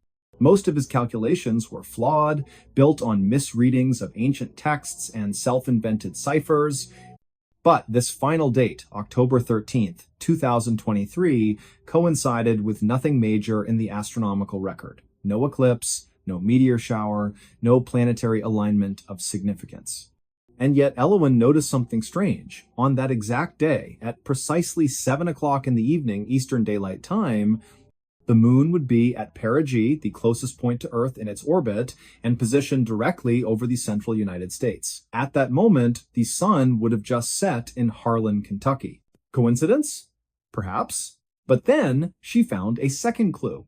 Buried in an old police report from November of 2005, a year after Thaddeus disappeared, a deputy in Harlan County mentioned investigating a small fire at the remains of one of the doomsday shelters.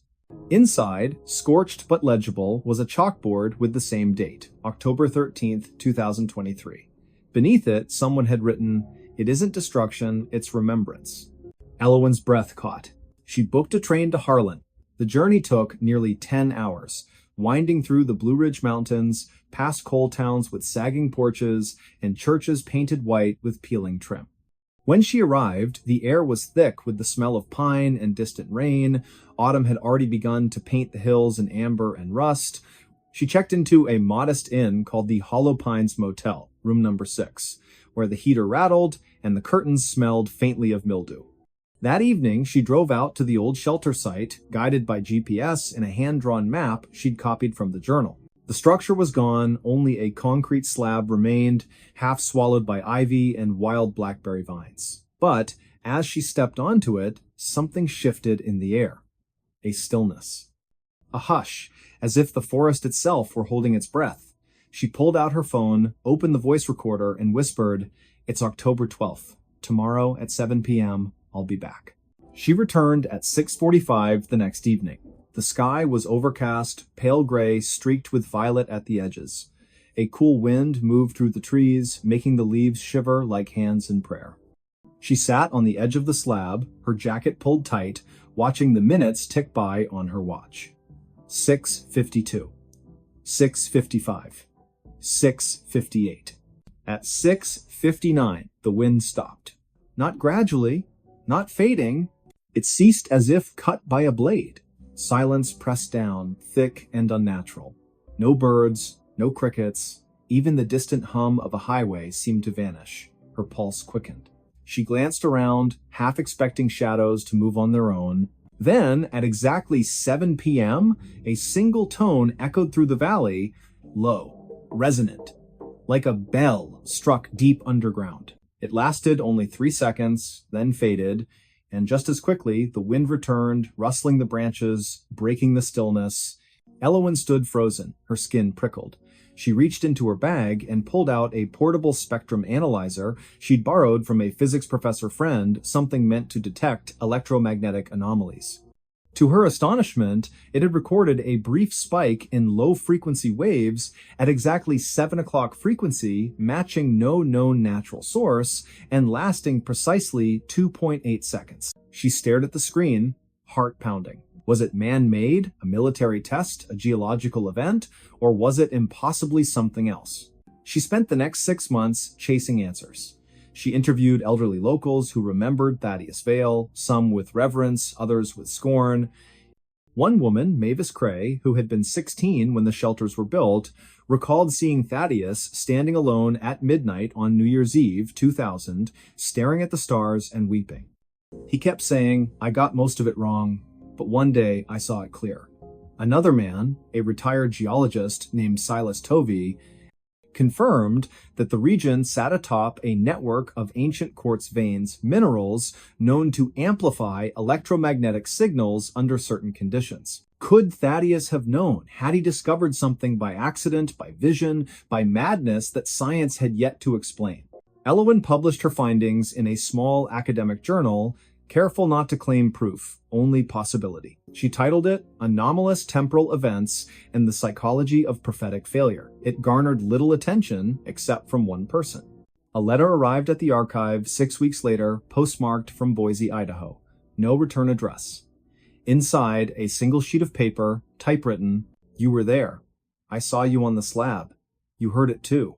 I've waited 20 years. He told me it would happen only once. Only for those who believed enough to doubt. Tell me, did you feel it?" Not sound, not vibration, but memory. As if the world remembered something it had forgotten. No signature.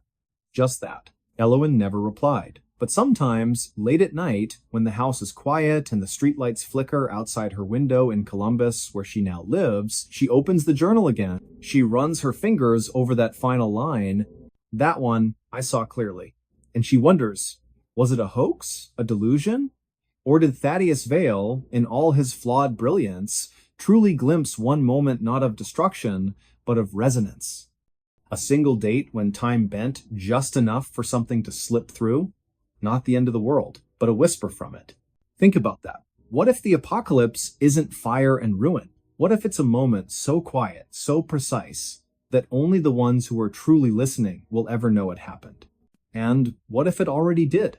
October 13th, 2023, 7 o'clock in the evening, Eastern Daylight Time.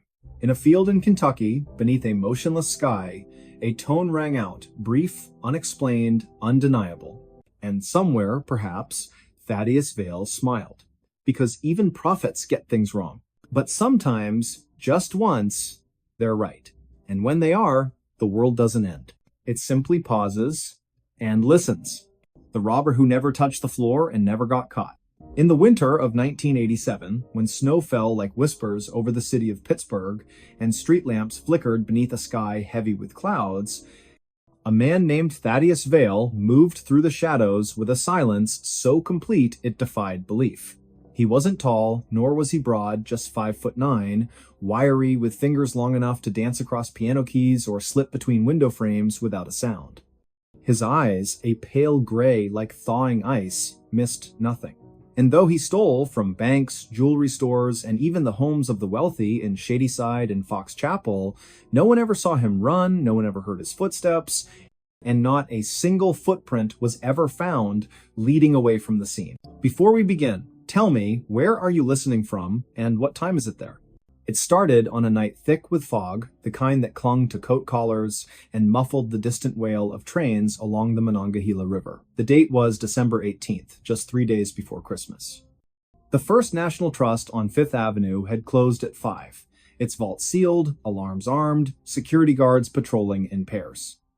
Yet, by 10 past 2 in the morning, someone had bypassed every system without tripping a wire, without leaving fingerprints, without setting off motion detectors calibrated to sense the flutter of a moth's wing. What they found the next morning chilled the blood of the manager, a man named Harlan Wexford, who arrived at 6:30 sharp with coffee steaming in a paper cup. The front door was locked. The glass unbroken, the alarm panel glowed green, fully operational. But inside, the vault stood open, its steel door yawning wide like a slack jaw. $200,000 in cash, mostly 20s and 50s, bundled in rubber bands, was gone. Also missing, a collection of rare gold coins, appraised at over $400,000, belonging to a reclusive collector from Sewickley. And yet, there were no signs of forced entry, no scuff marks on the floor, no grease on the keypad, nothing. Only one thing puzzled the investigators more than the theft itself, the surveillance footage. On the tape, recorded from a camera mounted high in the corner of the lobby, there was no intruder, just darkness. Static. Then, at exactly 2:12 a.m., a flicker, a distortion, like heat rising from asphalt. For 3 seconds, the image warped. When it cleared, the vault door was slightly ajar. But no figure appeared, no hand reached in, no shadow passed. It was as if the money had simply decided to leave on its own. By midweek, newspapers across Pennsylvania carried the headline, "Phantom Thief Strikes Pittsburgh." Radio stations played eerie synth music behind breathless reports. Police Chief Lyle Mancini held a press conference, his voice tight with frustration, insisting that no man can walk through walls and vowing that the perpetrator would be caught. But deep down, even he felt a chill he couldn't explain. Because this wasn't the first time. 3 months earlier, in September of 1987, the Regal Jewelers on Walnut Street had been hit under nearly identical circumstances. Surveillance showed nothing. Alarms never sounded. The safe opened as if by magic. A string of black pearls, once worn by a silent film star, vanished without a trace. And again, no footprints. No fingerprints. No scent for K9 units to follow. Then, in November, it happened at the Carnegie Savings and Loan in Mount Lebanon. This time, a motion sensor near the back office did register something, but only for half a second. The reading? A weightless disturbance, like air shifting in a vacuum. Investigators dismissed it as equipment malfunction, but Thaddeus Vail knew better. He wasn't a criminal by birth, nor was he driven by greed. Born in a coal mining town in West Virginia Welch, population 3,000, he'd grown up in a house with no running water and a roof that leaked when it rained. His father died in a mine collapse when Thaddeus was 9. His mother worked double shifts at a diner, her hands cracked from dishwater and cold. By the time he was 16, he taught himself to pick locks, not because he wanted to steal, but because he needed medicine for his younger sister, Lyra, who suffered from seizures doctors said were nervous in origin and expensive to treat. His first break-in was clumsy, a pharmacy at midnight, gloves too big, heart pounding like a war drum. He took only what he needed, phenobarbital, syringes, a bottle of cod liver oil, left a note behind, written in careful script, "I will repay you." TV. No one ever came looking. Over the years, he grew quieter, faster, more precise. He studied architecture, mechanics, airflow patterns, and human behavior. He learned how to move without displacing air, how to step where pressure sensors weren't calibrated, how to exploit blind spots in infrared fields. But his greatest skill, his secret, was not technology. It was timing. Thaddeus didn't walk during heists. He floated. Not literally, of course, but close enough to fool machines, cameras, and instincts alike. Through a combination of controlled breathing, muscle relaxation, and an almost meditative state of balance, he could reduce his physical impact to near zero. He wore custom shoes lined with aerogel foam, lighter than air, insulating, silent. His clothing, tailored from a blend of synthetic fibers used in aerospace gear, absorbed light and muffled sound. He moved in rhythm with the building's natural vibrations, the hum of HVAC systems, the creak of settling beams, so that his presence became part of the background noise. And he never touched the floor. Not directly. Instead, he used a technique he called shadow stepping, placing each foot on the very edge of tiles, where grout met wall, or balancing on the lip of a baseboard, distributing his weight across multiple micropoints. In some cases, he'd enter through ventilation shafts, descending slowly on ropes made of braided Kevlar thread, thin as spider silk, strong as steel. He'd hang suspended above carpets, vaults, marble floors reaching down, with tools shaped like fishing rods to retrieve items without ever grounding himself. To the world, it seemed impossible. To him, it was survival. By early January of 1988, the FBI had assigned Agent Rhoda Keene to the case. A veteran of white-collar crime divisions, she'd transferred from Quantico after solving a series of art thefts in New Orleans using behavioral profiling. She was sharp, skeptical, and immune to sensationalism, but even she paused the first time she watched the grainy bank footage from Fifth Avenue. "There's no one there," she muttered, rewinding the tape for the 7th time. Her partner, Dale Haskins, leaned forward. "Maybe it's a glitch." "No," she said, voice low. "Look at the dust motes. See how they shift right before the vault opens? Something passed through. Something quiet." They began cross-referencing all previous unsolved thefts in the region. 8 in total, dating back to 1984. All shared the same pattern: no entry, no exit, no evidence.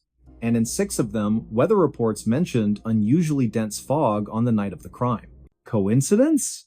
Possibly. But then, on January 15th, 1988, the unthinkable happened again.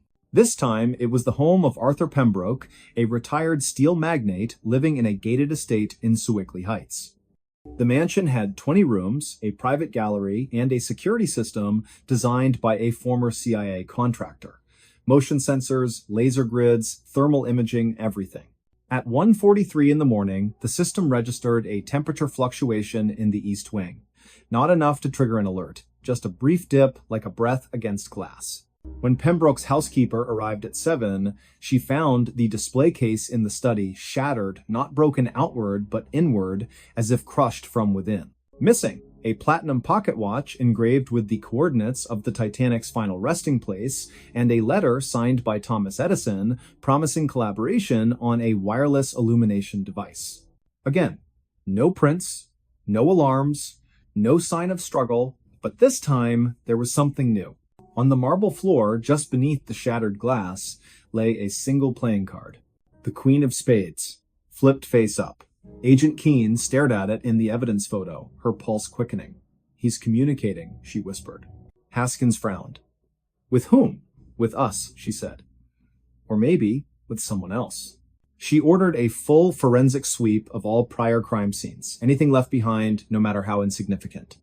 And 2 days later, in a dusty envelope from the Regal Jewelers case, they found it a matchbook from a diner in Clarksburg, West Virginia. On the back, scribbled in pencil, "For Lyra. Soon." Keene traced the diner's records. Only one person had asked for directions to Welch that week, a man matching Thaddeus Vale's description, paying an exact change, wearing a long coat and sunglasses despite the overcast sky. She flew to West Virginia the next morning. Welch was a ghost of its former self, storefronts boarded up, miners out of work, children playing in empty lots where company houses once stood. She found the Vale residence, easily a sagging frame house on Sycamore Street, paint peeling, porch steps rotted, no lights on, no car in the driveway, but smoke curled from the chimney. She knocked. Silence. Then, the soft click of a lock. The door opened just enough to reveal a woman, thin, pale, wrapped in a wool blanket. Her eyes were red, her hair tied back with a frayed ribbon. "Yes?" she asked, voice hoarse. "Mrs. Vale," Keene said gently. "I'm Special Agent Rhoda Keene, FBI. I'm looking for your son, Thaddeus." The woman didn't flinch, didn't gasp, just exhaled slowly, like someone releasing a burden. "He's not here," she said, "and he won't come back." "Why not?" because he's done what he needed to do. Keen stepped forward. Ma'am, your son is suspected in multiple thefts, over $1 million in losses. People are scared. We need to talk to him. The woman smiled faintly. Talk to him? You think he'd let you catch him? You think he leaves tracks because he wants to be found? She opened the door wider. Inside, the room was sparse wood stove, cot, bookshelf, crammed with engineering manuals and old medical journals. On the wall, a map of Pittsburgh was pinned with tiny red dots, each marking a location of a theft. But in the center, a photograph. A young girl, maybe 10 years old, smiling beside a hospital bed. A caption beneath, handwritten, Lyra's first seizure-free year. She's alive, the woman said softly. Thanks to him, the medicine, the specialists, the treatments they said we could never afford. He gave her time. 5 years. She passed last April, peacefully. Keen felt her throat tighten. And now? She asked. Now he's gone, the mother said. Where? I don't know. Maybe helping someone else? Maybe just resting. She handed Keen a small box wrapped in brown paper. This came yesterday. No return address. Just your name. Keen opened it.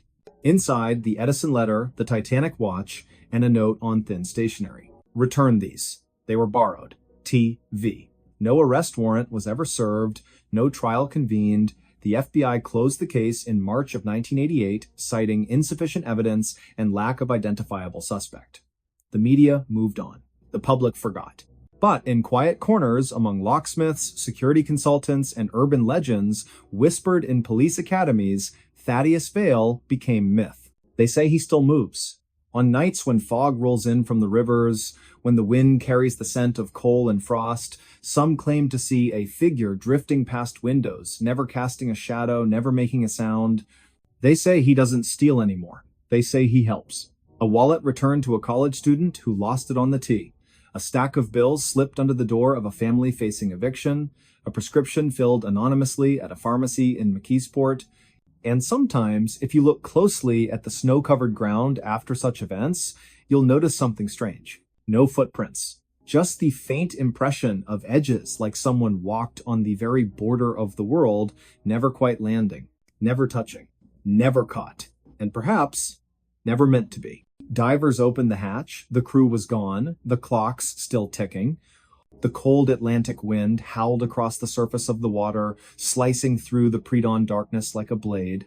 Waves rose and fell in uneven rhythm, their crests flecked with foam under a sky still clinging to stars. It was early morning, just past 4 o'clock, on the 7th day of March in the year 1987, the U.S. Coast Guard cutter Vigilant had been dispatched from Port Canaveral after an automated distress signal flickered to life from the coordinates of the Stella, a private research vessel registered out of Norfolk, Virginia. No voice transmission followed, only the repeating pulse of a Mayday beacon, weak but persistent, like a heartbeat fading beneath ice. Before we begin, tell me, where are you listening from, and what time is it there?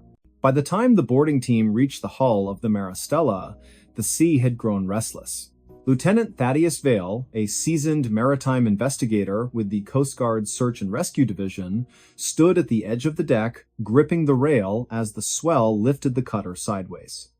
His breath came in short clouds, his eyes scanning the silent silhouette ahead. There were no lights aboard, no movement, just the creak of metal and the groan of stressed rivets echoing from within the darkened superstructure. Something's wrong, muttered Petty Officer Lorne Kestrel, adjusting his helmet cam. He was younger, sharp-eyed, with a nervous energy that flared whenever silence stretched too long. No response to radio hails. No crew on deck. Not even a flare. Thaddeus didn't answer. He stepped forward, boots clanging against the gangplank as it settled onto the research vessel's main deck. The air smelled of salt, yes, but underneath, something sharper. Metallic, like old wiring or scorched insulation. He paused, hand resting on the hatch handle. It was warm, not from the sun hadn't risen yet, but from within. Heat radiated faintly through the steel, unnatural for a ship adrift in 38-degree Fahrenheit waters. He glanced back once. The rest of the team waited behind him, Kestrel, Ensign Marin Voss, and Medic Darren Cope. All wore full gear, thermal suits, respirators, sidearms. Protocol dictated caution when vessels went silent. But this wasn't just silent, this was absent, as if the world had exhaled and the Maristella had been forgotten in the breath. With a slow turn, Thaddeus pulled the hatch open. A rush of stale, overheated air poured out thick with the scent of ozone and something vaguely sweet, like burnt sugar. The corridor beyond was dimly lit by emergency strips along the floor, casting long shadows up the walls. Panels hung loose from the ceiling, wires dangling like roots torn from soil. And then, there it was. The sound.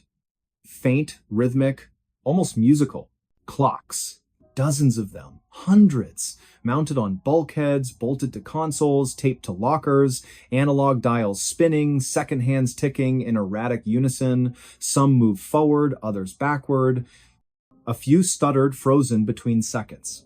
Digital displays blinked in red, dates flashing nonsensically. January 3rd, 2005. July 9th, 1999. November 1st, 1973. None matched the current date, none made sense. But the crew gone, no bodies, no signs of struggle, no blood, no personal effects scattered. Everything was in place. Coffee cups half filled, logbooks open mid-sentence, jackets hanging neatly on hooks. A thermos sat on the galley table, still warm. Beside it, a pair of gloves' fingers curled as if recently removed. And yet, no one. Ensign Voss knelt beside a wall panel, her gloved fingers brushing over a cluster of clocks wired together with copper thread. "These aren't standard issue," she said, voice tight. "They're not even from the same manufacturer. Some look homemade." Darren Cope moved toward the sleeping quarters, door ajar, bunks made, pillows flattened, as though someone had just risen. He checked the head, the mess hall, the engine room, all empty. "It's like they vanished," he whispered. "Just stepped out of their lives." Thaddeus walked deeper into the vessel, drawn toward the central lab. That's where the heat intensified. The door was sealed shut, reinforced with a manual latch on the outside. He hesitated. Then, with a grunt, he turned the wheel and pushed. Inside, the temperature climbed near 110 degrees. Rows of monitors lined the far wall, all dark except one, a single screen glowing with shifting waveforms, pulsing in time with the ticking from the hallway. In the center of the room stood a cylindrical chamber, roughly 6 feet tall, constructed of polished steel and glass. It hummed softly, a low frequency vibrating through the floor. Wires snaked from its base into a junction box labeled Temporal Feedback Array. Do not disconnect. Thaddeus approached slowly. On the console beside the chamber, a logbook lay open. The last entry read, March 6th, 1987, final test initiated at 2200 hours. Field stabilized at 0.87 terahertz. Temporal resonance achieved. Crew reporting mild disorientation. Clock drift noted in adjacent sectors. Proceeding to Phase 3 despite protocol concerns. Dr. Corwin Hale insists integrity holds. If this works, we may witness causality inversion. God help us if we don't return. Below it, scrawled in different ink, shaky and urgent, we weren't supposed to see it. We weren't supposed to remember. The clock doesn't move forward, it chooses. It chose to erase us. Don't open the chamber, don't listen to the ticks. They're not counting time, they're counting down to when you forget too. Thaddeus stared at the page. His throat tightened. Behind him, Kestrel entered, breathing hard. "Lieutenant, you need to see this." He led Thaddeus back to the bridge. The navigation system was offline, but the backup chronometer, factory sealed, never tampered with, was spinning wildly. Not just the second hand, the entire mechanism, hour, minute, second revolving in reverse. And then, abruptly, stopping. It read, 4:17 a.m., March 7th, 1987. Exactly the time they had arrived. "No," Thaddeus breathed. "That's impossible." Kestrel pointed to the radar scope. Empty. No other vessels within 50 nautical miles, no aircraft, nothing. Yet on the communications board, the tape recorder was running. They rewound it, pressed play. Static. Then a voice, calm, familiar. It was Thaddeus's own. "This is Lieutenant Thaddeus Vale. We've boarded the Maristella at approximately 4:17 M crew is missing, systems compromised. Recommend immediate quarantine and retrieval. Do not approach the central chamber. Repeat, do not open it." The recording ended. Silence fell like a weight. Marin Voss looked up, face pale. That was just recorded. We haven't reported anything yet. Thaddeus turned toward the lab. The humming had changed, grown louder, more insistent. The single monitor now displayed a new message, scrolling in crisp white text. Initiation sequence repeated. Observers registered. Temporal loop confirmed. And below it, previous attempt failed. This cycle must succeed. Darren backed away, shaking his head. We weren't the first ones here, were we? Thaddeus didn't answer. He remembered the thermos, the gloves, the warmth. Someone had been here moments before, or someone would be, and they'd left clues, warnings, for themselves. Because if time wasn't linear, if the past and future could bleed into the present, then perhaps they weren't rescuers. Perhaps they were echoes. Back in the lab, the chamber began to vibrate. A thin crack appeared in the glass. From within, a shadow shifted. Not human, not quite, but familiar. As if seen in a dream, or remembered from a photograph taken years ago. And then the clock stopped. Every single one. The silence was deafening. For 3 heartbeats, nothing moved. Then, simultaneously, they restarted. But this time, they all showed the same time. 4:13 a.m., March 7th, 1987. 4 minutes earlier.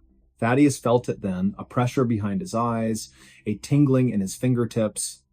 A memory surged, unbidden. Standing on this very deck, gripping the hatch, hearing Kestrel say, "Something's wrong," as if for the first time, only he hadn't remembered that before. Or had he? He turned to the others. Their faces were blank, confused, as if waking from sleep. What are we doing here?" Marin asked, blinking rapidly. "We just arrived," Kestrel said, stepping forward. No response to radio hails, no crew on deck, not even a flare. Thaddeus froze. He had heard this before. He had lived this before. And in that moment, he understood. They weren't breaking into the loop. They were trapped inside it. The Maristella wasn't abandoned. It was waiting for them to make the same mistake again. And somewhere, deep in the bowels of the ship, the chamber pulsed once, like a heart remembering how to beat. Months later, the official report listed the Maristella as lost at sea, presumed sunk during a sudden storm front. All hands missing, presumed dead, the case was closed, files archived, survivors, none. Evidence, scant. Just a few corrupted audio logs, a set of mismatched timestamps, and one handwritten note found in Thaddeus Vale's personal effects delivered to his sister's home in Asheville, North Carolina, with no return address, postmarked June 11th, 1987. The note read simply, "I remember the clocks. I remember the heat. I remember saying the same words, seeing the same faces. I don't know how many times I've lived this. But I know one thing, if you're reading this, I failed again. And you're next. Listen carefully. When you hear the ticking, don't follow it. Don't open the hatch. And whatever you do, don't trust the time on your watch." The letter was dated March 7th, 1987. But the postmark was from March 7th, 2024. And in a small attic drawer in Asheville, buried beneath old photographs and yellowed letters, a single analog clock sits untouched. Its hands have not moved in 37 years. Yet every night, at exactly 4:17 a.m., it ticks once, as if reminding someone, as if calling them back. Ohio's Vanishing Room legend turned out to be a crime scene. In the quiet, rolling hills of southeastern Ohio, where the trees grow thick and the fog clings to the valley long after sunrise, there stands an old farmhouse just off State Route 327, near the unincorporated community of Gloucester. The structure, weathered by decades of wind and rain, has stood vacant since the late 1980s, its windows shattered, its roof sagging under the weight of time. Locals have long avoided it, not out of mere disrepair, but because of a story whispered in hushed tones at county fairs and over coffee at roadside diners. They call it the Vanishing Room, a place said to swallow people whole, never to be seen again. For years, it was dismissed as folklore, a ghost tale spun to scare children from wandering too far into the woods. But in the autumn of 2017, when a young man named Thaddeus Mallory disappeared without a trace, The legend took a chilling turn, because what investigators found behind those crumbling walls wasn't a myth, it was a crime scene. Before we begin, tell me, where are you listening from and what time is it there? It was on a crisp morning in early October, the kind where the air smells faintly of damp leaves and wood smoke curls from distant chimneys, that Sheriff Elias Crane received the call. A missing person report had been filed by the elderly aunt of Thaddeus Mallory, a 23-year-old aspiring photographer from Athens, Ohio. Thaddeus had told her he was going to explore some abandoned properties for a photo series titled Forgotten Corners. His last known message, sent via text at 6:47 in the evening on October 3rd, read, "Found something strange at the Gloucester house. The back room doesn't match the floor plan. Walls feel wrong." Then, silence. Sheriff Crane, a man with 31 years on the force and a face lined by both sun and sorrow, knew the Gloucester house by reputation only. He'd heard the stories of hikers who claimed they entered the house and exited miles away, of teenagers who swore they saw a door where none should be, opening into a space that defied logic. But he was a practical man, grounded in evidence, not superstition. Still, when no sign of Thaddeus turned up after 2 days, not at his apartment, not at his favorite diner, not even on surveillance footage from the gas station on Route 59, he ordered a search of the property. The team arrived just after dawn on October 6th, their breath visible in the pale light. The house loomed ahead, surrounded by knee-high weeds and rusted farm equipment half swallowed by the earth. Deputy Marlowe, a rookie with nerves tighter than a snare drum, led the way, flashlight trembling slightly in his grip. The front door groaned open with a sound like a dying animal, releasing a wave of cold, stale air that carried the scent of mildew and something sharper, something metallic. Inside, the house was eerily intact. Dust coated every surface, but there were no signs of forced entry, no broken furniture, no struggle. It was as if time had simply stopped. Photographs still hung crooked on the walls, a calendar from 1986 frozen on the month of July. Sheriff Crane moved through the kitchen, then the parlor, calling out Thaddeus's name, his voice echoing through the hollow rooms. Nothing answered. Then they reached the hallway. It was here that things began to feel off. The corridor seemed longer than it should have been, stretching farther than the exterior walls allowed. The floorboards creaked unevenly, and the wallpaper, once floral, now peeling in long strips, pulsed faintly in the draft, as though breathing. Deputy Marlowe paused, turning to the sheriff. "Sir, did we pass that door before?" he asked, pointing to a narrow paneled entrance on the left. Crane frowned. He didn't remember it. They opened it. Beyond lay a small room no more than 10 feet by 12, but everything about it felt unnatural. The ceiling sloped downward at an impossible angle, though the house outside had a flat roof. The walls were covered in crude symbols, drawn in what later tests would confirm as human blood, layered over decades. And in the center of the floor, a circle had been etched into the wood, filled with ash and bone fragments. Most disturbing of all, the room had no window, yet a faint greenish light seemed to emanate from the corners, flickering like old television static. Sheriff Crane's radio crackled. "We've got movement on thermal," came the voice of Officer Lyle, stationed outside. "2 figures, inside the house. One near the back hall. The other, sir. The second heat signature is coming from inside the west wall." Crane turned slowly, flashlight beam cutting through the dust. There was no west wall in this room, it faced north. His pulse quickened. He stepped toward the northern wall, pressing his palm against the plaster. It gave slightly, like soft clay. He pushed harder, and his hand sank through. He yanked it back with a gasp. The hole sealed itself instantly, leaving no mark. "This isn't possible," Marlowe whispered, backing away. "This isn't real." But it was real. And worse, it was occupied. Later analysis would reveal traces of DMT and other hallucinogenic compounds in the air, suggesting someone had been burning psychoactive substances to induce altered states. But forensic teams also uncovered human remains buried beneath the floorboards, 3 sets of bones, carbon dated to the 1970s, 80s, and early 2000s. Dental records confirmed one belonged to a woman named Elspeth Vaughan, reported missing in 1979 after telling friends she was investigating a doorway to another place in rural Ohio. And then There was Thaddeus. On October 9th, during a second sweep of the property, K-9 Unit Officer Renata Cho discovered a trapdoor hidden beneath a collapsed section of the basement. Behind it, a narrow tunnel descended into darkness. The walls were lined with photographs, dozens of them taken inside the vanishing room. Faces stared out from the images, mouths open in silent screams, eyes wide with terror. Among them was Thaddeus, captured mid-stride, unaware, seconds before vanishing from the known world. At the end of the tunnel, they found him, not alive. Not exactly. His body was seated upright, propped against the stone wall, dressed in the same clothes he'd worn the night he disappeared. His skin was pale, almost translucent, stretched tight over his bones. His eyes were open, pupils dilated, fixed on a point beyond the ceiling. In his lap lay a leather-bound journal filled with frantic handwriting, sketches of shifting corridors, spiraling staircases leading nowhere, and repeated phrases, "It watches, it learns. It remembers names." The final entry, dated October 4th, just one day after his last text read, "I think I'm still here. I think I never left. But something else is wearing my face now." If you find this, don't go back, don't look for the door, it knows you're looking, it's always listening. The case was officially closed in March of 2018.